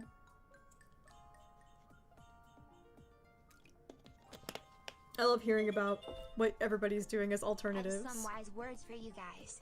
In the words of one of my favorite Gary's Mod creators, Kitty0706, do what you love. These are words to live by. Hell yeah! Do what you love what you do. I love it. That's great. Thank you, Crash, for sharing that. That's so sweet. I love that. That's a great quote. I actually have a thing on my wall, like I have a little plaque on my wall that says that. That says, like, do what you love what you do. Hell yeah, I love that. Oh, positivity. Yes, yes, yes. Yes, art gifts! Oh, great! Keychains? Oh, that's so lit. No, keychains are so good. You cannot go wrong with the keychain. Yes, dude, Lost Woods, absolutely. I'm also gonna support small businesses. I have a vegan business I'm gonna buy all my chocolate from. I'm very excited. I don't get chocolate very often, so it's something I'd get for the holidays as a special treat. I'm very excited. Oh, yeah! Plushies? Sewing plushies not special. Oh my gosh. I would cry if someone sewed me a plushie. They're so heartfelt. These gifts are so great. Postcards! That's a great idea. Oh, customizing a sketchbook? Oh my god, you guys are top tier gift givers. Oh my god. Santa's elves are in the chat, bro. I love this. This is great. Oh, this is cheering me up. I love this. The holidays are so hard for me, so it's nice to hear when people have a good experience. Oh man, I just realized. The gloves, bro. Oh, stop it. There. Program giving me hard time. Here we go. This music is so goofy.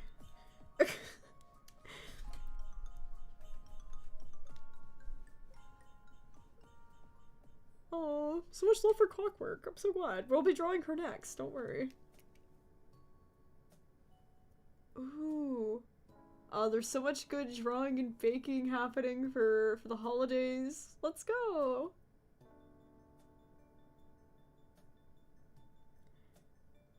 Oh yeah, I also don't think I'm gonna be celebrating Christmas this year. I just know that for those that do, I do want to show up for them and honor their celebrations. But me personally, I've come to the very kind of sad conclusion that I am just unfortunately too traumatized to really enjoy it. I think I have way too many bad memories, especially right now with poor Blackbird's era. I think it's just too difficult at the current moment. Not to say that that's forever and that can't change, but right now I'm like, yeah, this is just too hard for me to celebrate. So everybody else, you're welcome to celebrate however you like. I think it's beautiful. Like, I think it's a wonderful time. Even if you don't celebrate anything at all, it's still the equinox. It's still like the longest day, not day, but like longest night of the year. And it's still a time of rest. It's still a time of peace. And it's good to celebrate and reflect in this moment when everything slows down. I still think that there's a lot of good to be had. Oh, my little bat child. So cute. I love making random NPCs. I do miss this about Wild Child's era. I do really miss the random little woodland creatures I get to draw. Oh, thank you! Just wanted to say Persona Project is such a beautiful and brave idea. I know it's been dealing for me 2 year amazing Holly.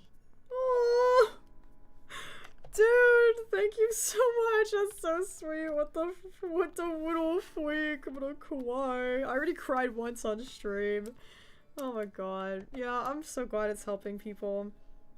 Because, I mean, at the end of the day, when I've gone through so much crap, the only thing I can really truly hope for at this point is just, God, if I could just spare somebody else, like, all of the pain that I've been through and, like, all of the stupid learning curves I had to go through when it came to my own healing. I've been trying to do this for years and years and years. I've poured so much time and energy and effort into just trying to heal, and I finally found what's working for me after all this time. And, like, I think it's just so human to look at other people and be like, I don't want this for you.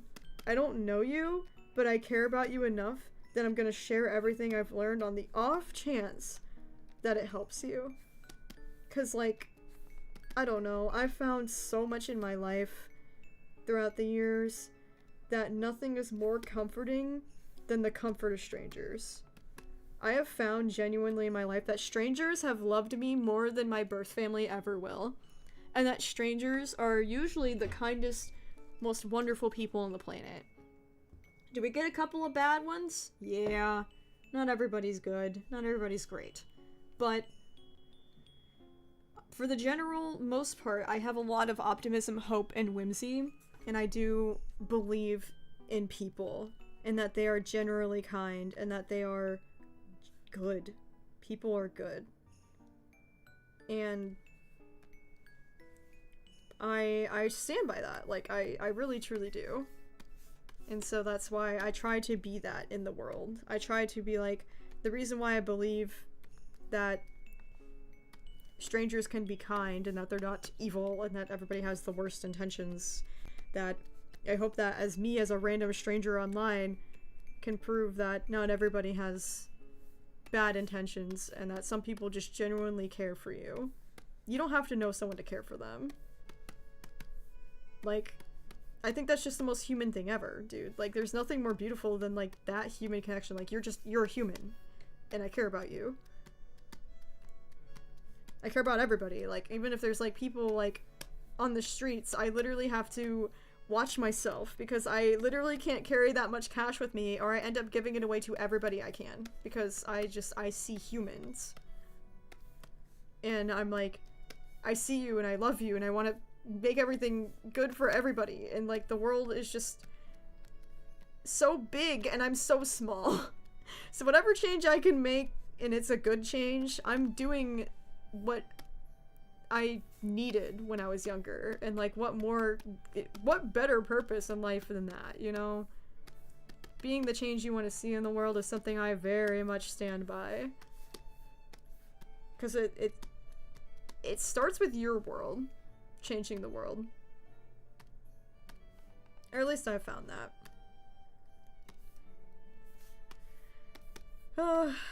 And that's the sentimental part of my stream. Hope you enjoyed. The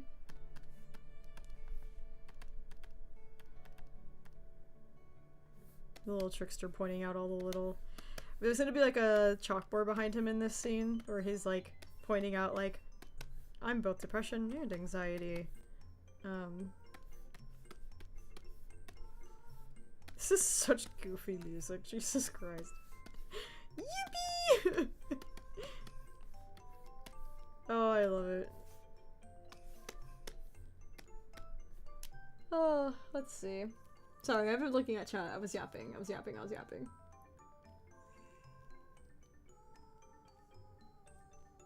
Oh my gosh, so many comments. Thank you guys for all the sweet comments and support.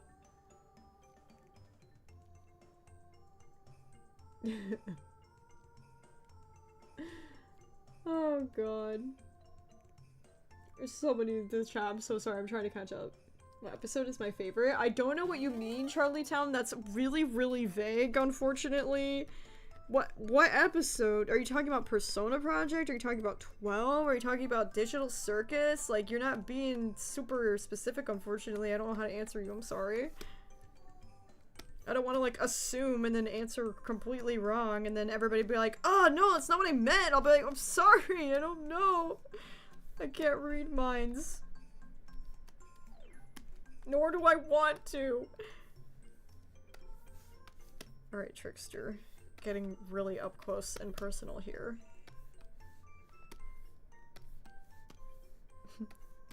I'm in your walls. Here we go. Bye-bye. Get out of here. I love coloring, dude. It takes no time at all. I'm just so good at it, and I've been doing it for so many years. It's just like, coloring is my favorite part, and it just goes so quickly, and I'm always so mad about it, because I'm like, dang, this is my favorite, it's like done, I'm sad. Oh, sad, sad.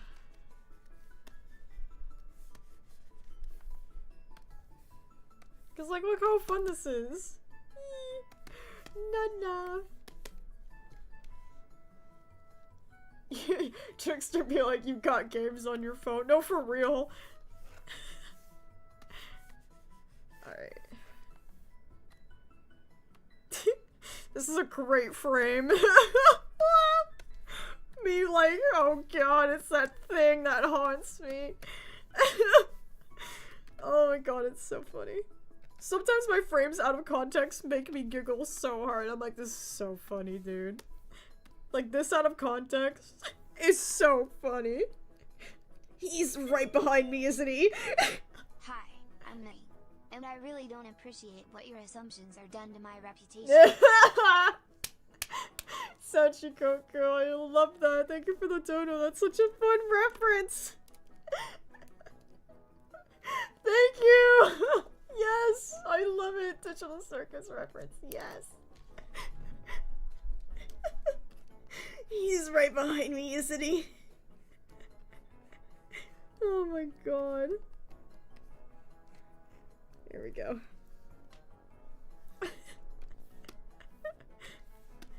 Oh my god, I think I'll make his eyes red just for the meme. so goofy. That's the one thing about animating the entities. And if I was animating this like extremely seriously and they looked like scary, like I wouldn't want to animate that, dude. I wouldn't want to be like, oh god, now I gotta draw this episode of this thing like literally hunting down Blackbird, like, and it's like scary. Like the reason why I made them a little more like friendly and approachable is because like it's easier for me to digest, because like I don't want to draw that. Trickster, respect the 5 feet rule plaza. I can smell your breath. Why do you eat my sister's brown? Y'all are killing me. Oh my god, when this like full episode comes out, I'm just, y'all are gonna have to take that screenshot and meme it up, I swear. That's so funny, thank you guys. Oh, I needed to laugh. Oh, that was good. Oh.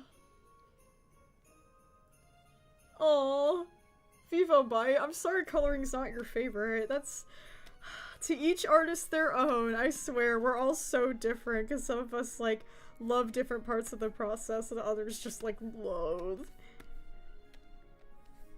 I'm just, like, such a goblin. I just really like coloring. It's just, I also make my coloring process a lot easier for myself because, I duplicate my line art layer, and like genuinely, I do not know why more people don't do this, because like, I just duplicate my line art and then I just basically have a fun little coloring book, and it's like so much better than like trying to like color underneath the line art, like, you know, like painstakingly. I don't know, it's just faster for animation for me, but I also find myself doing it with like all my pieces. And I just don't really understand, like, what the difference is. Like, the line art might be slightly thicker. But, like, I don't think it's just the line art being super thick is, like, the only reason, like, why people want to color underneath it. I don't know. To me, I'm just like, this is just, it makes sense to me. Like, just duplicate your line art layer and just color it all in, like a big old coloring book. Yeah. So yeah, right now I'm writing, in this book. That's, the Trickster is making me write, It's All My Fault. Cause it's often something I get a lot, in my brain. Is just a whole lot of everything's my fault, and I'm bad, or I'm wrong, and when in reality, a lot of the times, a lot of things that happen are completely out of my control. And I just try to, like, take personal accountability for things that are not my fault. Like, great example, if, like, we were, like, in public and you dropped your water bottle, I'd be like, oh my god, I'm sorry. And you'd be like, why are you sorry? Like, you didn't do anything. Like, I'm always apologizing for nothing. And that's the Trickster. It's the Trickster being like, yeah, you're bad, it's all your fault. And I'm like, okay. I guess somebody accidentally dropping their water bottle is somehow my fault. That's just kind of the logic this guy follows. He's just a dummy, dumb poopy head, you know what I mean? Here's my little ice block. Because the Trickster's like, yes. Yes. Do that stupid, dumb, maladaptive coping mechanism right now. Oops. Well, that was horrifying. Anyways, I love animation glitches when I, like, color something in wrong and it's just, like, horrifying, and I'm like, oh! Awesome! You know how many times I've colored Blackbird blue? It's insane, actually. It's, like, actually so cursed. It is so cursed how many times I've drawn Blackbird completely blue. Because the paint bucket will just miss, and I'm like, oh god. She's a smurf, bro. Help. What the helly? What is over here? Is it just that? Okay. Here they are, all curled up.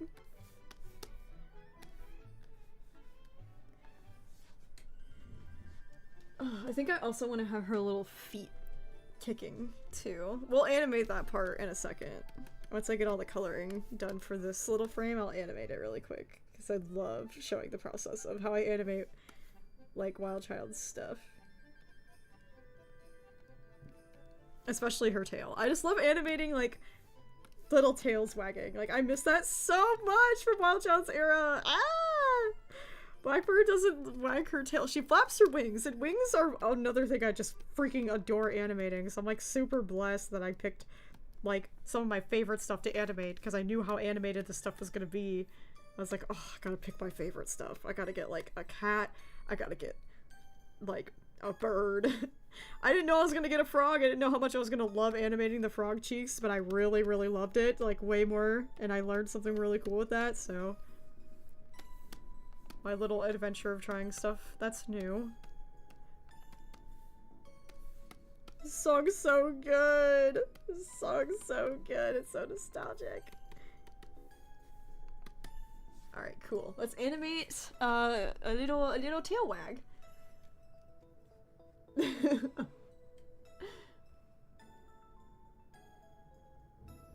Oh god. Let's see. Oh, I'm so glad, dude. It's so cool that most people come into my live chat and they're just like, dude, you've helped me, or I've realized something about myself, and I'm like, dude, hell yeah. That's so important, it's so good, and like the fact that I can like help from like all the way over here is so cool.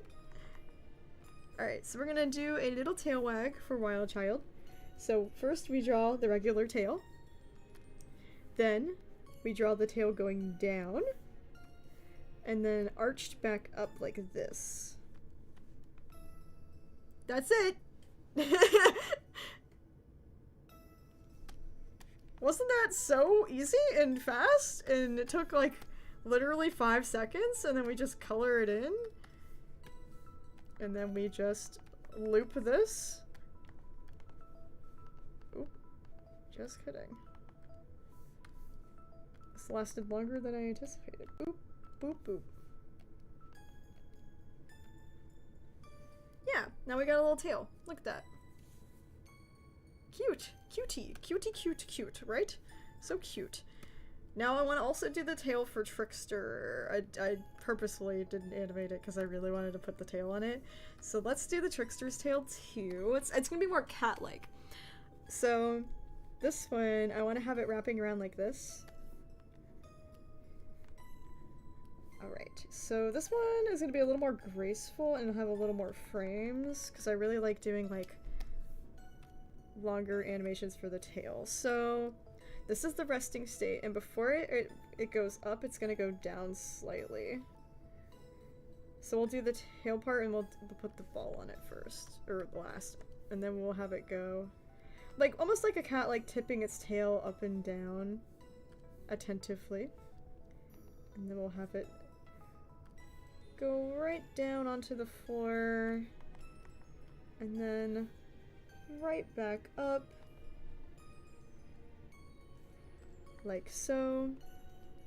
So it's kind of like this. This is the kind of the rough outline.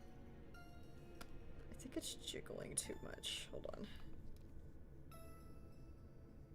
Yeah, even slower. We'll slow down the frame rate. Just kind of tapping the tail, like how cats do. Because he is a cat, thanks to Wild Child. That's... that's Wild Child's doing for you. Yeah. Maybe instead of this, we'll have it be more flat on the floor. Most of the time I'm experimenting, I'm not gonna lie to you. Maybe I'll have it lay on the floor longer than the rest of the frames. Yeah, that'll work. Let's do this. And add one more frame back down now, because I'm making this more complex than it needs to be, but it's fun, because I love animating cat tails. Alright, so it's coming down. Do. Yeah, we're getting there, we're getting there. Oh, that's It's so good. Oh, you guys, I'm so happy. Everybody's so happy. This is so healing. Oh, I'm so happy. Oh my god. Yeah, okay. This frame is off by a crap load. Hold on. I don't like it.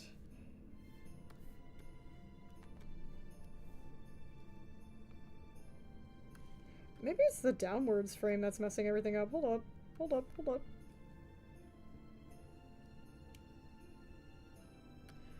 This frame sucks! God. Me, I love animating this. There we go! God, I figured it out. Look, God, jeez. It's just that this is really, really stupidly thick, so now I gotta, like, fix it. 'Cause the weight of the line art is, like, making this jump a little bit. That's the thing. I animate with, like, a super thick line art, so, like, it's very sensitive to, like my pressure of my pen. And so if it's even slightly too thick, it just makes the animation look jumpy.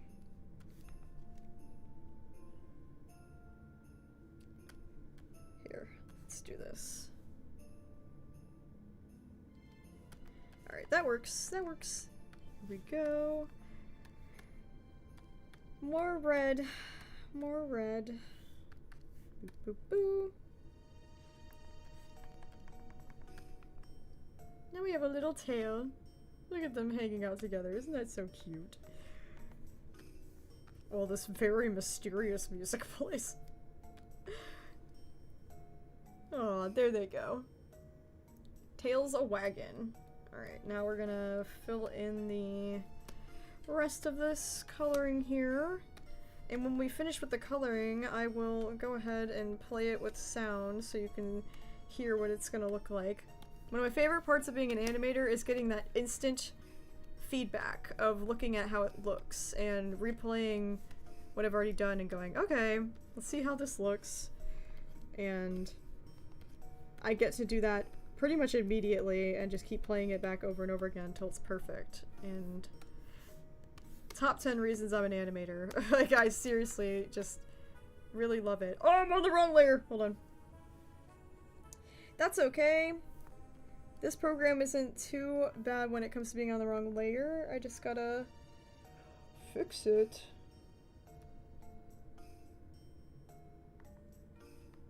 What the hecky? Oh, I see what happened. Okay. It's like, what the hecky?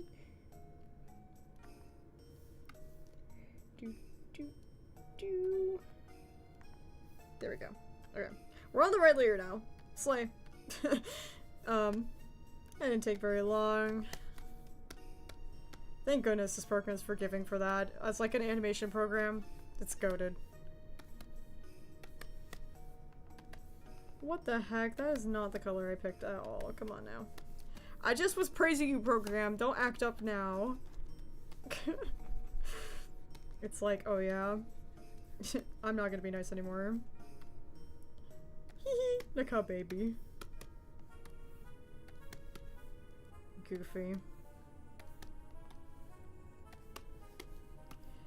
This whole thing is goofy. It's just one of those things where, like, again, my coping mechanism is humor, so, like, that's also kind of why I made it a jester. Because, like, a lot of the time I end up laughing when it's either not appropriate or it just to get through it. And a lot of people don't like that. I actually have some people pretty upset about a few of the Persona episodes not taking stuff super duper seriously.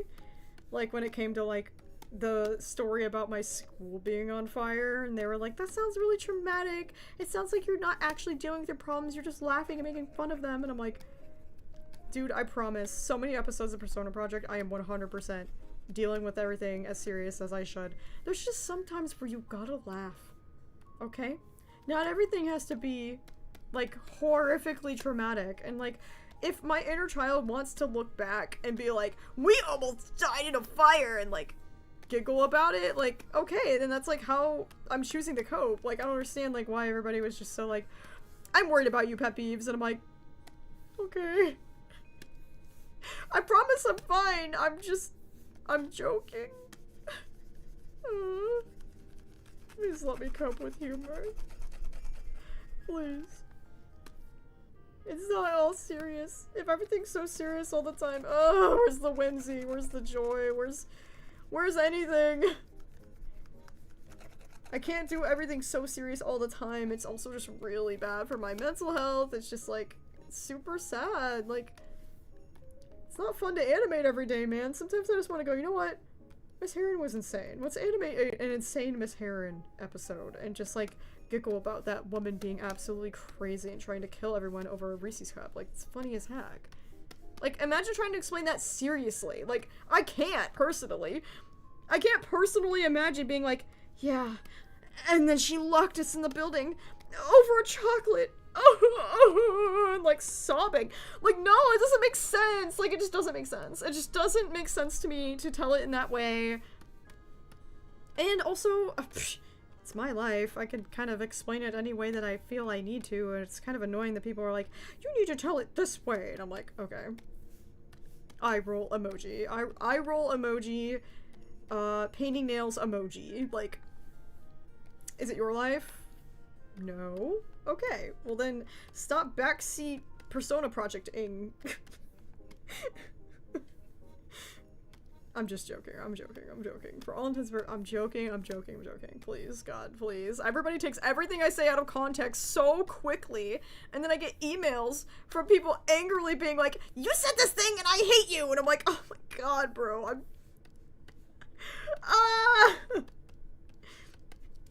Hello, my music! Meow! My music died. Oh, there it is. La la! La la la! There it is. It was like, no, we're turning off your music. You need to be serious. And I'm like, oh. Okay. That's sad. I don't want to be serious all the time. Why can't I just be goofy? At my heart, I'm still wild child, man. I just want to goof. I just want to goof, man.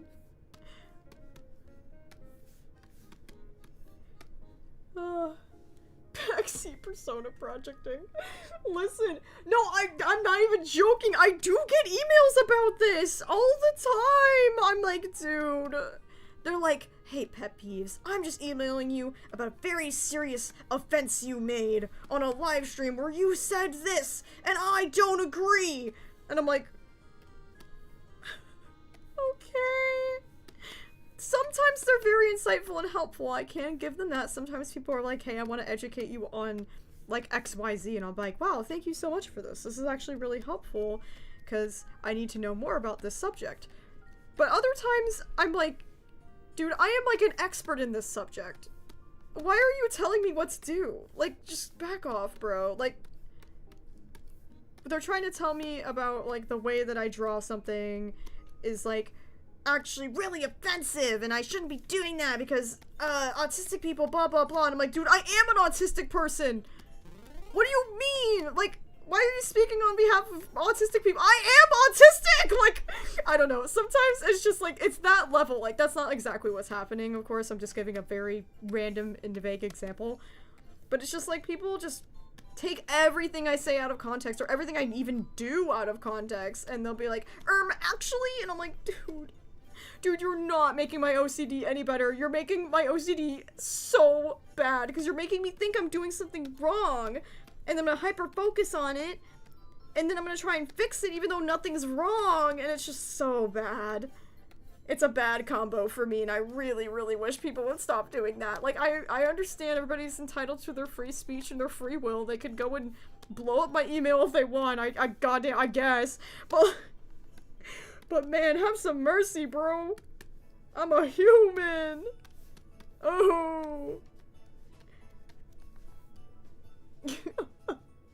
Trickster, turn off my music? Yeah, that's true. I think I was drawing an angry frame of him when that happened. That's actually really funny.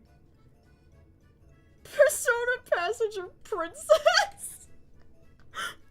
Honestly, I'm not even gonna lie, the Persona Passenger Princess is my brother. My poor brother, who every episode he'll text me and he'll go, should I even watch this one, ... And I go, no, don't worry about this one. Just skip it. And he goes, okay. And then he doesn't watch it until I give him the approval of, oh no, this one's funny, you should watch this one. This one's silly, this one's not, like, serious. Cause my brother, doesn't really remember stuff like I do. And sometimes he doesn't want to remember stuff. Which he is totally valid for and is entitled to. But he wants to support my content and my videos and everything, so he's always asking me like, hey, is this one really bad? And I'm like, yes, please don't watch this one, Evan. So it's really funny. I think he's the Persona passenger princess. Because I'm the one that's like hand filtering everything for him, being like, no, no, no, you should only watch this one, and he's the only one also who can actually tell me to change things, like, when it comes to, like, me telling my story. Because he'll be like, oh, actually, this happened, and I'm like, oh my god. He, like, sometimes remembers stuff for me. And it's very helpful. So, yeah, unless you're Evan. No back seats back, alright.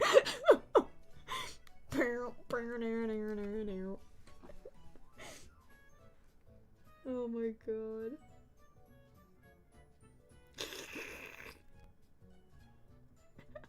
Random stranger, I don't like this. Me, okay. Oh god. How do they have my email? I don't even know! I don't know, man. I think it's just on my YouTube. Like, in general. Like, I think I'm required to have an email, which is fine. Like, people can email me, but, like, I'm not responding to people who are being, like, jerks. Like, and telling me, actually, if I were you, I would stop, like, drawing your mental disorders as colorful cartoon characters, because they're very misleading. And children are gonna think it's for them, and barf, dude. Yeah. I always forget poor Figment's little patterns, because it's just so random. It's not random, it's actually very symbolic. It's all very symbolic, but like, to me, when I'm drawing and coloring this, I'm like, what the freaking heck? It's meant to represent the mural that my dad attempted to paint on my wall as a kid. Also, this is gonna be a little strange, but Robin, isn't gonna have pupils, because the pupils are gonna be on another layer, and they're gonna be shaking. So, just pupilless Robin for you. Enjoy your... I want my Robin pupilless.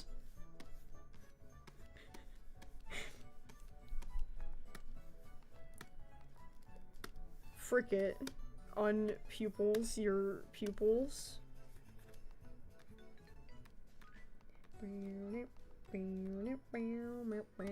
This song reminds me of Tamagotchi, bro.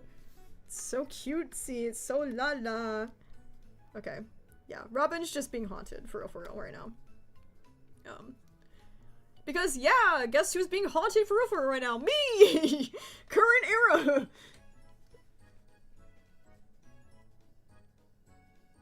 Oh, Gato, I explained this earlier, dude. I just duplicate my line art layer, man. I duplicate my line art, so I have a line art on top and a line art on the bottom, and then I have paint buckets, and I just paint bucket everything, and everything's already sorted, all my color palettes and everything, and I have my color palettes memorized, so I know where everything is, and it's just like, I just go, and I just color it in real quick. And this is how I'm able to get an episode out like a freaking 3 times a week, bro. Because this is my system. I got this down on lock. It's like, I can do this in my sleep. I can just... This is like... what I was born to do, man. Like, I don't know how else to explain it. This is like my freaking passion. And you can just tell because I'm just like, boom, boom, boom, boom, boom. Like, I can just get it done. Very, very quickly. And sometimes I don't even do it super efficiently either. I go all over the place and color really randomly, but for the most part you can see I have like a pattern and like a way that I do this. It's like second nature.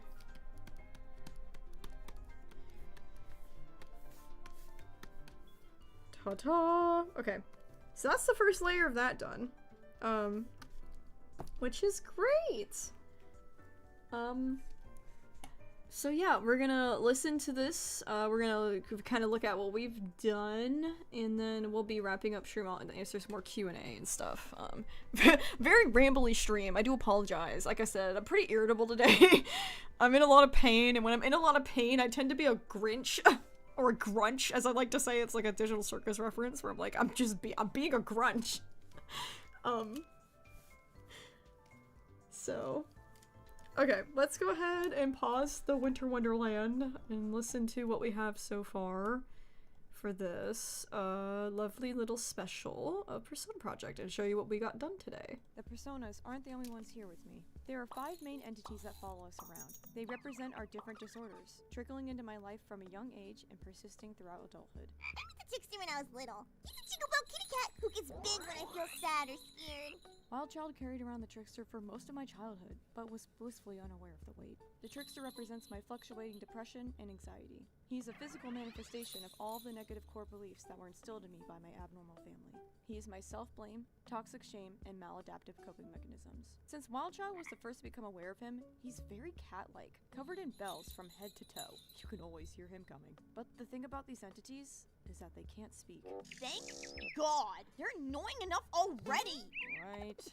The reason we call him the Trickster is because he's always tricking Oh, us to what fall the heck? I didn't color it apart! We gotta fix that, hold on. We'll fix that in a minute. old habits from our past. Yeah, guess that's why he won't leave me alone. What about the big puppy dog? That one also won't leave me alone. Okay, that's going into Clockwork's little section here. Oh, I can't believe I missed a little spot. Okay, I'm gonna go back and fix my little spot. Hold up. This does happen sometimes. There's a lot going on here. Ba-ba-ba. What the hecky? What the hecky?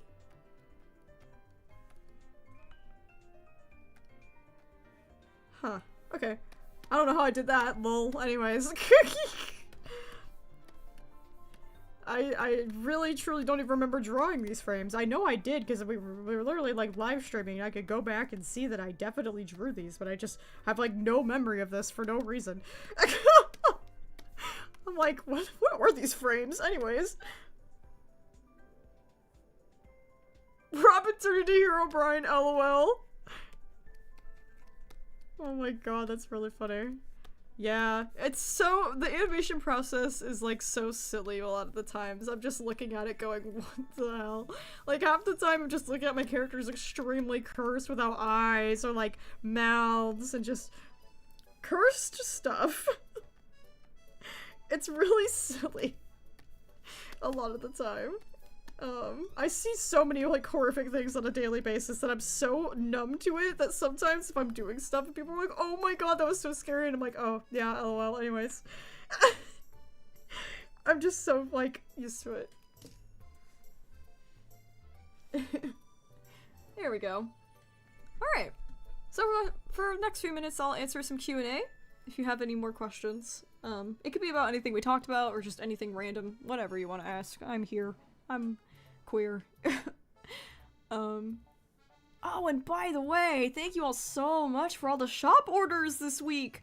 It's been so cool. There's so many shirts going out. I was so excited.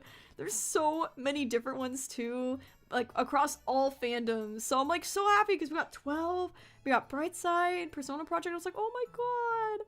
Thank you guys. So I hope you're all enjoying all of your orders. Everybody who's gotten them anyways, I hope you're all enjoying them.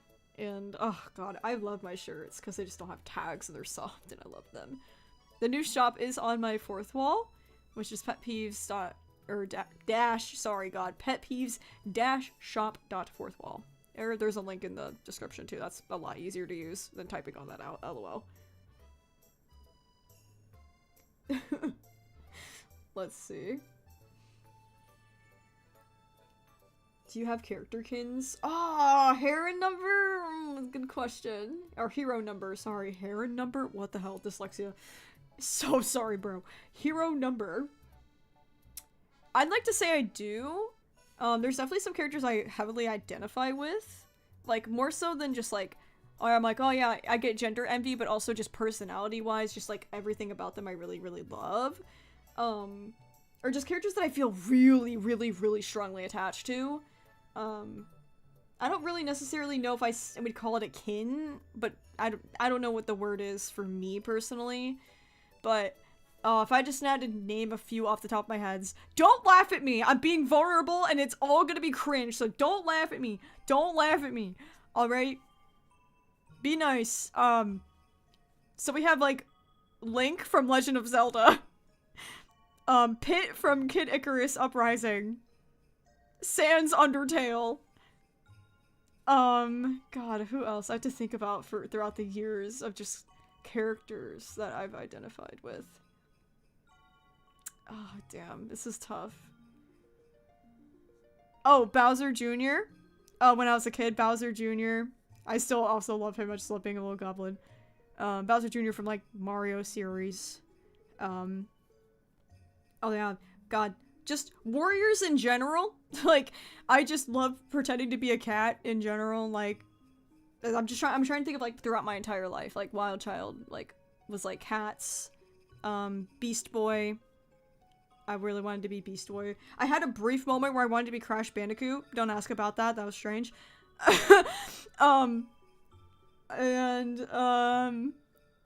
Let's see, who else? It's weird to me that I picked Crash Bandicoot when Spyro was right there. Like, I don't know, I was never a dragon kid. It's so weird. Anyways, Jesus.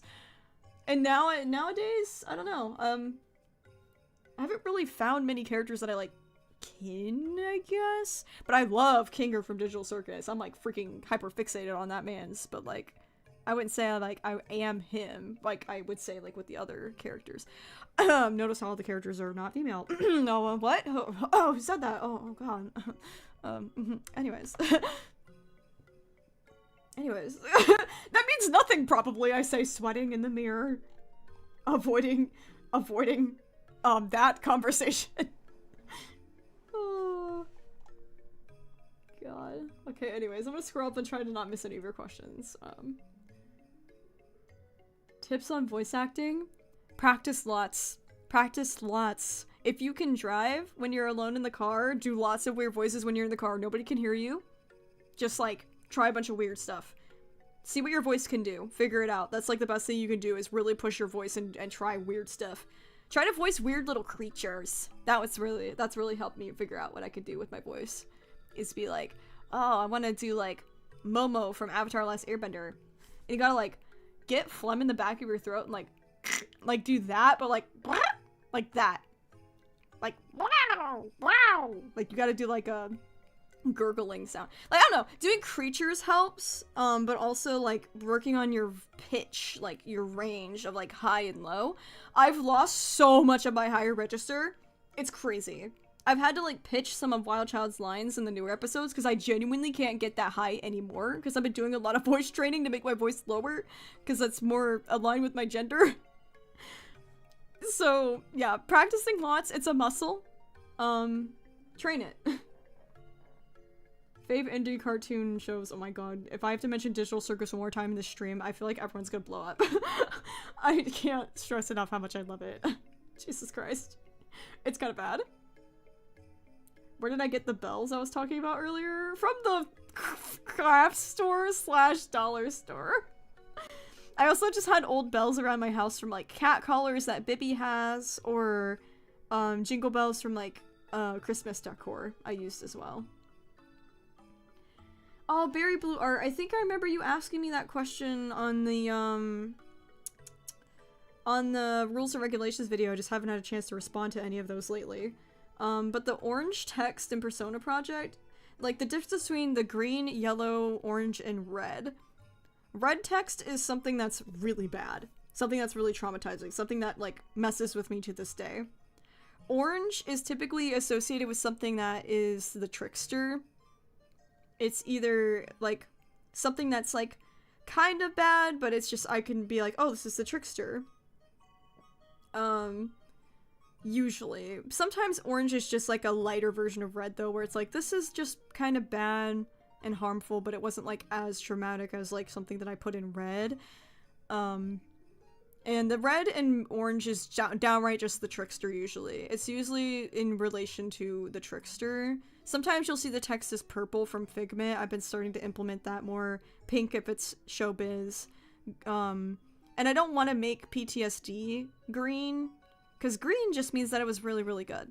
Like, it's a good memory, or something good that happened to me. So, orange is also something I use for PTSD. Oranges and reds kind of span across all the entities over here, so that's kind of why you'll see them. The yellow text is specifically reserved for healing. Anything that I feel that I have healed through Persona Project.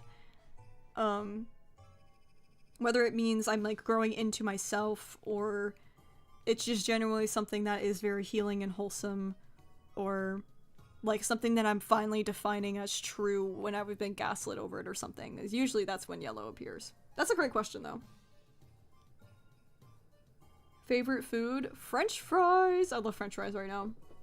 They've always been my favorite, consistently, like throughout my life, but right now especially, I'm just like, very consistently always love them. Ugh. Am I into FNAF? No, I'm not, Inkflaw. It's too scary for me. I can't engage in horror media. I have nightmares on a regular basis anyways, just from existing. I cannot expose myself to anything that could give me nightmares any worse than they've already got, unfortunately. Maybe later in life. Maybe later in life. I would love to. I think it'd be fun. Thank you! One time I had a dream about showing your channel to my parents and I couldn't find episode 2 and I was confused when I woke up. Also have fries money. Thank you, Cherry Stem! Oh my god, that's so sweet for the dono, thank you. That's really funny that you're dreaming about showing people my content. That's actually really funny, dude. Oh, that's so funny. I also have dreams like that. I have dreams about, like, running into people on the street and they're like, oh my god, it's PetPyves, and I'm like, oh god. Like, I get scared. I'm like, oh god. It's really funny. Oh, goodness. What's my opinion on Clockwork as their creator? I love them. I love her. She's just a big misunderstood pit bull puppy dog who looks really scary, thinks she's helping, and she's not. She does mean well, so I have very positive. Out of all of them, the most positive I feel is definitely for Clockwork. Like, I understand my PTSD so much more because it is a coping mechanism and a reaction that is meant to keep me safe. I have a lot more empathy towards it and just, like, good vibes towards it in general in comparison to the rest, where the Trickster's point-blank malicious, OCD is point-blank malicious, my eating disorder, point-blank malicious. Figment is also trying to help, but it's definitely a lot more, I don't know, I don't have as... Oh, Cherry Star, you become a member! Let's go! Welcome to the club! Welcome to the club! Welcome, Cherry, welcome, Cherry. That's so fun, dude, hell yeah. Welcome. I hope you enjoy your time here. It's a good time. We have a good time here. Oh, goodness. But yeah, wildest thing I did during Wild Child's era. I think I animated it. I would be dumb if I didn't animate it. There's a lot of wild things Wild Child did. That's why I called her Wild Child. Can't just pinpoint one thing that was wild. I think maybe it was me in preschool when, like we were building block towers and I knocked down another kid's because I didn't want him to beat my record. Like, that's hilarious. Like, me as a kid, I'm like, oh my god, Wild Child, that's so mean. Like, I think it's funny. Like, even in, like, when I was, like, a baby, I was being wild. Like, I don't know. I think that's silly. Have I been recognized in public before? No, I have not. Goodbye, Sloth. I have not. Recently I went to a party, and someone at the party, didn't recognize me, but they knew me from their roommate who was a fan of me. It was kind of wild. Maddie, thank you for the dono too, dude. Oh my god, it's so sweet. Let's go. I'll give you a little heart. Oh, you got a cover crab next to your name. That's so lit. Oh my god, let's go. But yeah, I ran into, like, somebody who knew me, basically. Like, that's the closest I've come.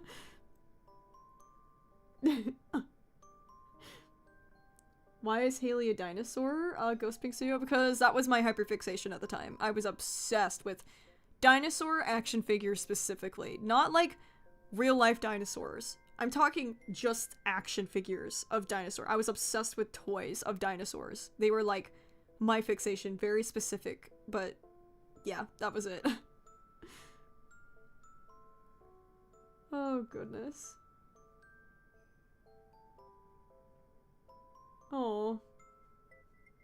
Have I ever watched Adventure Time, Stars of Primrose? No, I haven't. I don't know. I'm intimidated because it's very long, and it has a reputation that I have like an expectation for it, you know what I mean? And when it comes to that kind of thing, I get very intimidated by stuff that has like expectations. Like, I need to go into stuff where I don't have that, because now I have like a fear that I'm gonna be doing something wrong, which is just more so like my own trauma. Like, trying new things is really, really hard for me, and I'm also just really autistic, and that's really hard for me to try new things. So I have to try new things is I need to be very gentle about it, and that's one thing that I don't really feel safe doing right now. But I'm glad everybody else enjoys it. It seems really cool. I probably get really fixated on like the newer stuff for sure. Asteroid, I can't really give like solid advice on anxiety. I'm not a professional. I definitely encourage you to seek professional help and advice. I can give you my personal advice as like an older sibling kind of energy, but I can't really give you like an exact like, oh, here's what's gonna solve all your problems. But I can say with anxiety, one thing that has helped me a shitload as an adult is have more confidence in yourself. Trust yourself more. Believe in yourself more. Your anxiety cannot fight that. Like, a good example of this is a wild story. I will keep it very short. My tires got stolen off of my car in the middle of the night. And when I woke up in the morning, obviously I didn't have tires on my car, and I was like, oh god, holy shit, that's bad.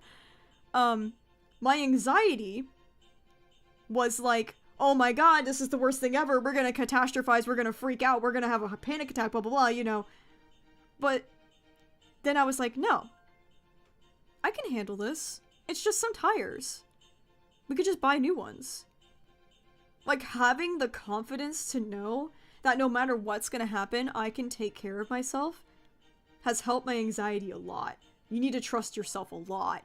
You need to be like, hey, the reason why you're anxious is because you feel like insecure or that you can't handle something, but you can.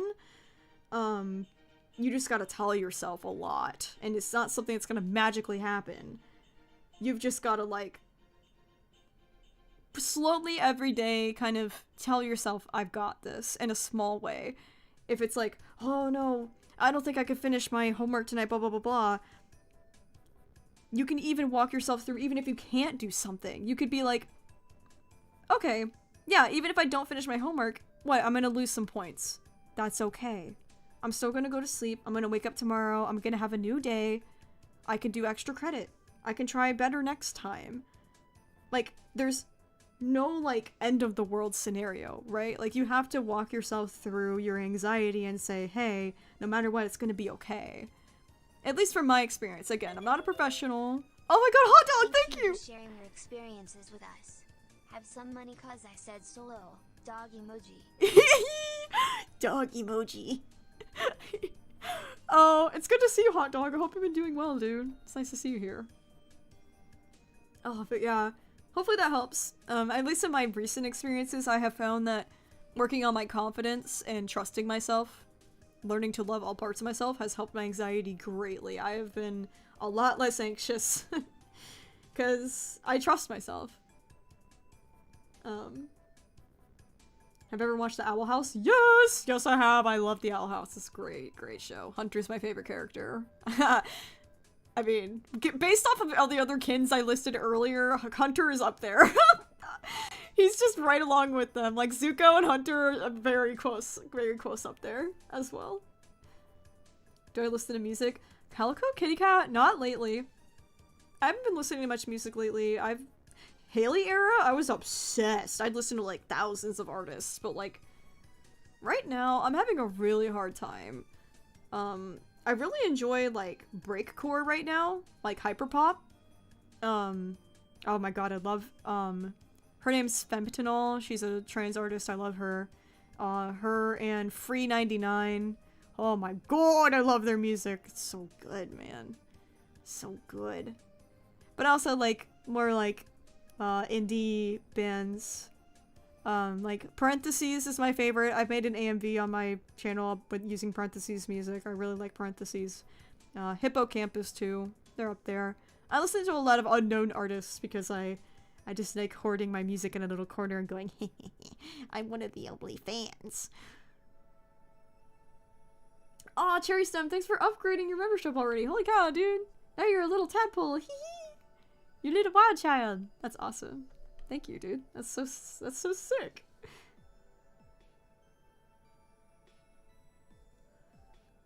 Yeah, no, Silver, that's great. That's great advice, dude. 9 times out of 10, your anxiety makes you think, like, the world's gonna end or something really bad's gonna happen, and you have to just ground yourself and be like, no. Like, it's okay. Gato! I pay you with currency XD. RXD. It could not say raw. It went re. RXD. It could not, it did not, text-to-speech did not want to get caught saying RAR XD. It was embarrassed. Thank you, Gato. That's really sweet. Oh. Dude, Mel, Not the First is my anthem. That is my life's anthem now. I am like, oh my god, I love this song so much. It's so good. I want to animate a full AMV when I'm done with Persona. It'd be so symbolic and be beautiful. Alvin, yes, I have watched Knights of Guinevere. I cried at the end of the pilot because it just welled up so much emotion in me. Oh, man, it was just so good. I could just see, like, the creators, like, every little bit of Dana Terrace was in that, and it was just so beautiful. Oh my god, I loved it. Y'all, everybody's like, oh my god, breakcore music. I'm like, dude, no, I'm obsessed. I love that shit. It's so good to stim to. Literally, trans girl music is my life support right now. Like, if I'm going through the worst, I'm like, it's time. I need to listen to trans girl music because, oh my god, nothing gets me through it better than their music. They're all so goddamn talented. I love them. Where would we be without trans girls and their amazing music? Oh my god, I love my girlies.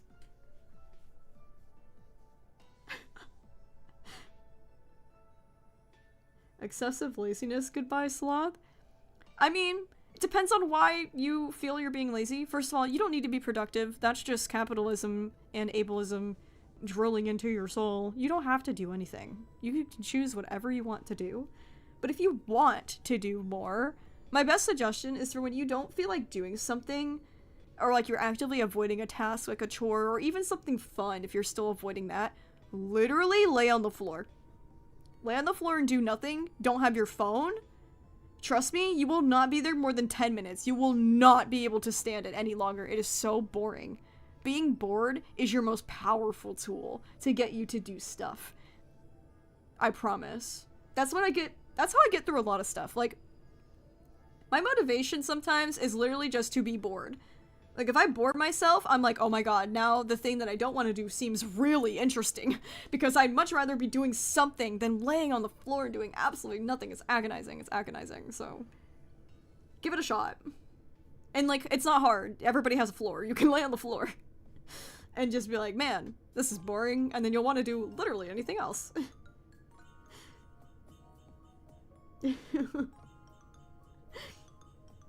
Oh, God. We're just screaming in the chat? Oh, okay. Well, that's a high note to leave the stream on, I feel. Alright, while everyone's screaming in the chat, I will give you guys a little bit of an update on what's to come this next week. I have a surprise for you. Holly has a surprise for you. Are you ready? Are you ready for my surprise? Okay, I'm sorry. I'll stop being silly. I have some highly requested episodes of series on my channel that have not come out in a long time. I have an episode of...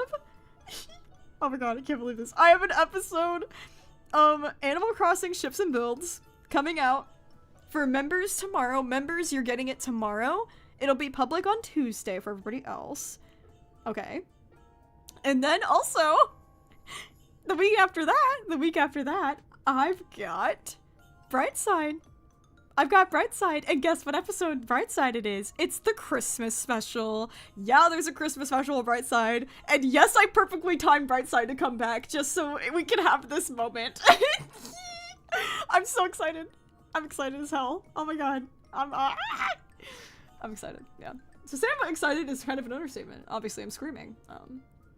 So yeah, we have not only, obviously, Persona Project coming out on Shorts, we have a bunch of episodes, obviously. I'm gonna try and get 3 done this week. So, yeah, Persona Project continuing as usual, and I have pumped out some special episodes because everybody's been starving for ships and builds in Brightside, and I'm like, me too, dude, so that is coming your way very soon. I'm pumped. I hope you guys are excited. It's a Christmas miracle! No! Last minute donos. /silly. That is definitely not what that says. That is a full-blown screech. Silly. God, this is such a fun stream. Thank you guys for helping me be a little more cheery today on a day where my stomach is killing me, but I'm so glad we got through some good talks. We had some good conversations, and we got to explore a little bit of the new entity special that I'm hoping to get done by January. That's my big goal. But obviously I've been working on a lot of other stuff in the background. So, we'll see. Taking it one day at a time over here. And, until I see you in the next video, the next short, whatever you may see next stream. I will be streaming next Sunday. Looks like we're gonna be building a PetPyves theme park in Roller Coaster Tycoon next Sunday. Yeah, I would definitely be here for that. That's gonna be really fun. So, until next week, I will see you guys next time. Oh, it's been so fun. Oh, okay. Oh, I don't want to go. I'm sad. But I have to. I have to go have lunch. Darn. Okay. Boo-bye.